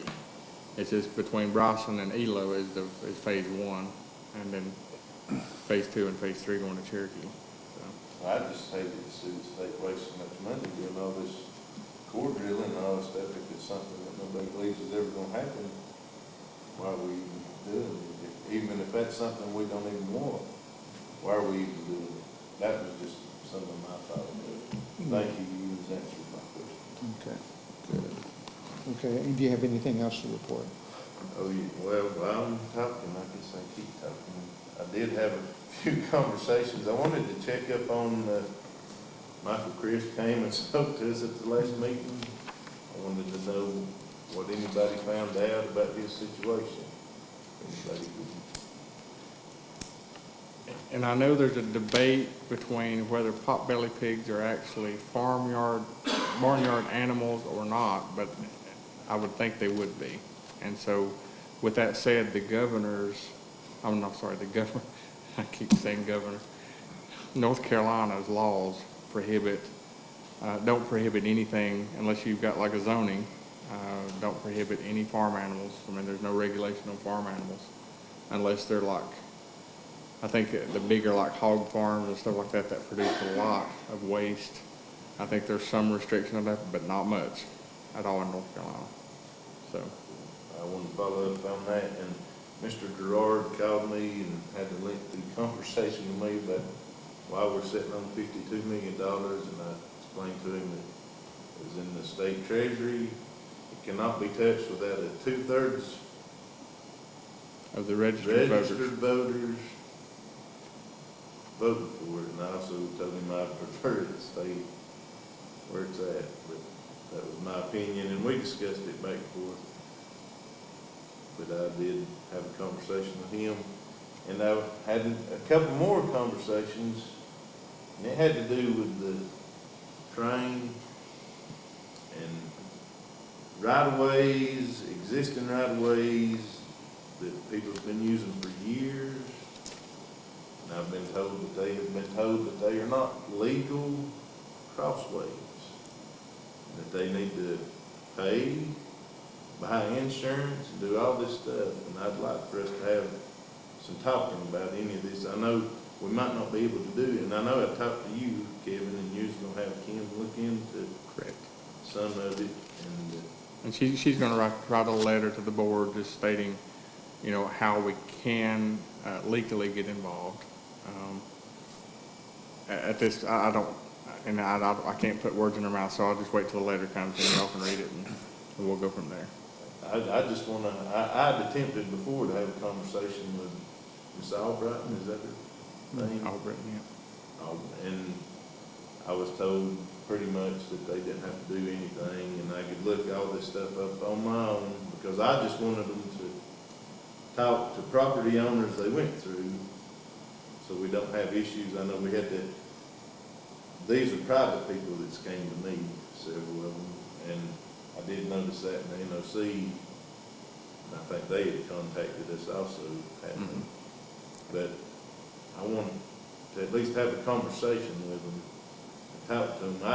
I feel like being good stewards of the community, you would want to keep situations like that from happening. And I would like for us to be able to talk to them, or whatever we can do to try to help the citizens who came to me. And that's all my report. Thank you. Okay. Danny? I don't have much of anything. We've got a Zoom broadband meeting coming up next Tuesday. That's about all I've got going right now. Okay. Our C4C had a meeting. I wasn't able to attend it. But that's about all I have going right now. Okay. I did go walk through the high school last week. It's coming along, so they're trying to get, I guess, getting a plan together to start school a little bit later. A lot of egress problems coming in. The DOT stuff is kind of set them back. The carpet's kind of set them back a little bit, and but I think they've got a good plan in place. The school? Yeah. Okay. Yeah. Also, we had our first SAFE board meeting this week with our new director. Went really well, good ideas, lots of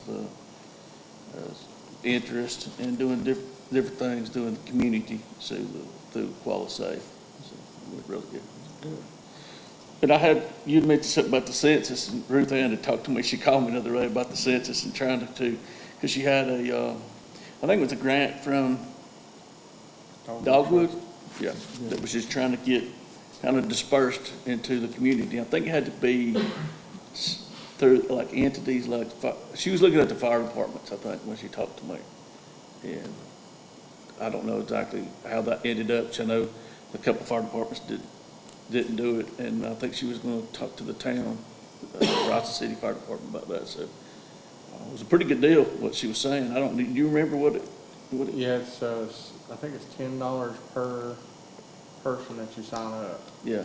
Based on how much percentage increase it is over the previous month. So it could be a considerable amount of money. Yeah. If you just get the people signed up. And that's been the problem. So, repeat, we know that. That's all I've got. Oh, okay. Thank you.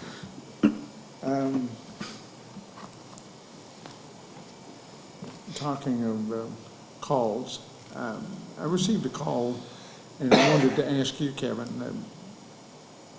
where was the notice to the public about the tag office being closed for the COVID situation? It was too late to get it in the paper for that week, so it was just put on the front door. Okay, because I got a call from a lady that was kind of upset. She said she'd been calling for about 3 days and couldn't get an answer and wondered what was going on. Oh, okay. So we received the text from you about that. So she now has a copy of that text. You know, so, but I was concerned about what we can do, if we can do anything, about putting notice out, and how we do that, I have no idea at this point. I don't have any new ideas.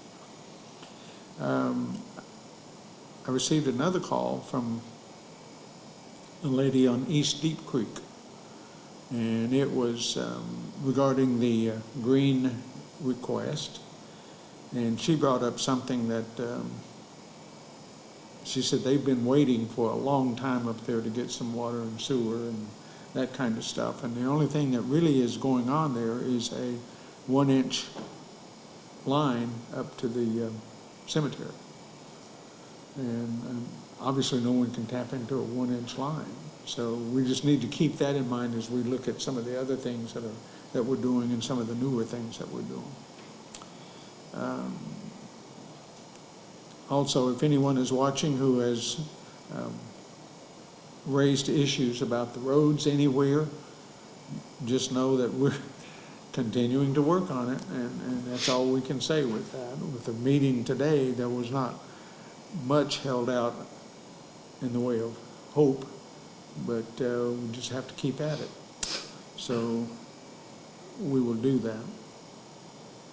Also, I think it's important to say, and if the newspaper can pick this up and continue to put it on their report, there's reports that our meetings can be picked up on YouTube, and so you don't have to be sitting out here, but please, if you can, go to YouTube and pick it up. And I was thinking that when we talk about going online, it's hard for many people who don't have that. I do not know, and I would ask Danny, probably you, but I can pick it up on my phone.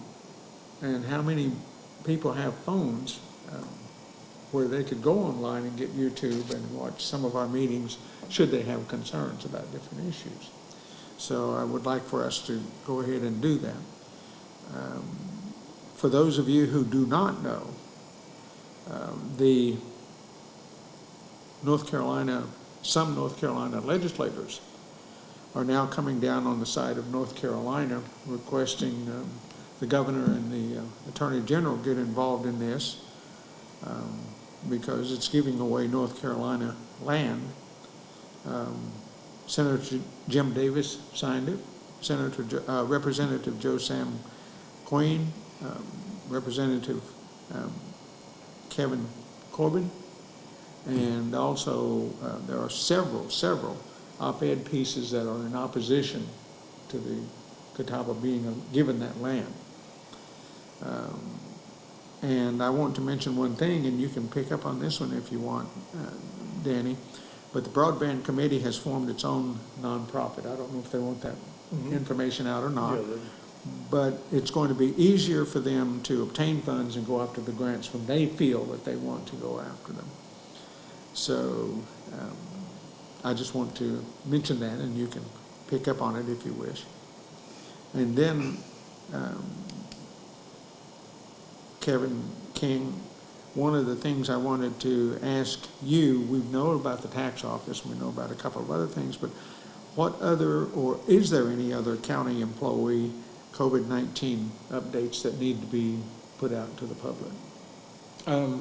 We're continuing at the courthouse with appointment only at the door, and that limits the amount of people that actually can go in each office. That seems to be working out very well. We'd plan to do that as long as we were in phase 2. Once we go into phase 3, we'll open up normally. I think all in all, it's going really good. That particular incident with the DMV, we try to get out as much place as possible, but it kind of snowballed once we got to the point on it, because we did have limited staff, and both of them had first and second contacts, so it was kind of. So people could actually contact Cindy Yes. to ask for any offices that are closed for that particular purpose. Yes. And help me out here, her office number is, 488-9273, extension 2225. okay. So I just want that out, so if people are listening or hearing, then they know that they have a way to get that kind of information. If they can't contact an office or something is going on, they can call Cindy, clerk to the board, our clerk.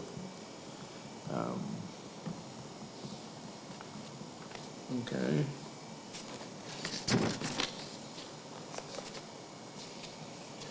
New, Can I ask a question Go ahead. on the building? Do the employees in the buildings wear masks? Yes. All employees are wearing masks in the building? Okay. Somebody asked that. I'd sent around, and you probably were CC'd on it Yeah. several weeks ago now, but I reiterated if you're moving from office to office, going different places, and if you're working with the public, you are required to wear a mask, Even if you're behind the even if you're behind shield, the shield, shield. whatever. yeah. And so, even today, we came in and wore masks. We're not here because we're fairly socially distanced. And it's kind of hard for the mic to pick up what you're saying. So that's one of the reasons I'm not pushing it here. All right, any new business? Mr. Chairman? Yes. Can I note something? Sure. You were talking about somebody off East Deep Creek College. We had some people come before us from East Deep Creek, came to a meeting about sewer and water. And they were having issues. And I believe we deferred them to the town. What we did. Well, I think one of the things, anytime I get a phone call, that I tell them, give me a couple of weeks, and if I got back to you, call me again. So that's. But I do remember we had some people came and they had issues with their water. And I think, and it might have been more so the water Right. than the septic for those individuals because where they were. Yeah, I just wanted to know that. Fine, great. Okay. Anything, any other new business, or that's good old business, but get into good trouble? Okay, if not, we have no reason to go into a closed session this evening. So I will entertain a motion to adjourn. Make that motion. Second. We have a motion and a second on the floor to adjourn. And before we do that, I want to say thank you, gentlemen, very much. You've done a good job and worked hard. Okay. All those in favor of the motion and the second to adjourn, please raise your right hand. Okay, unanimous.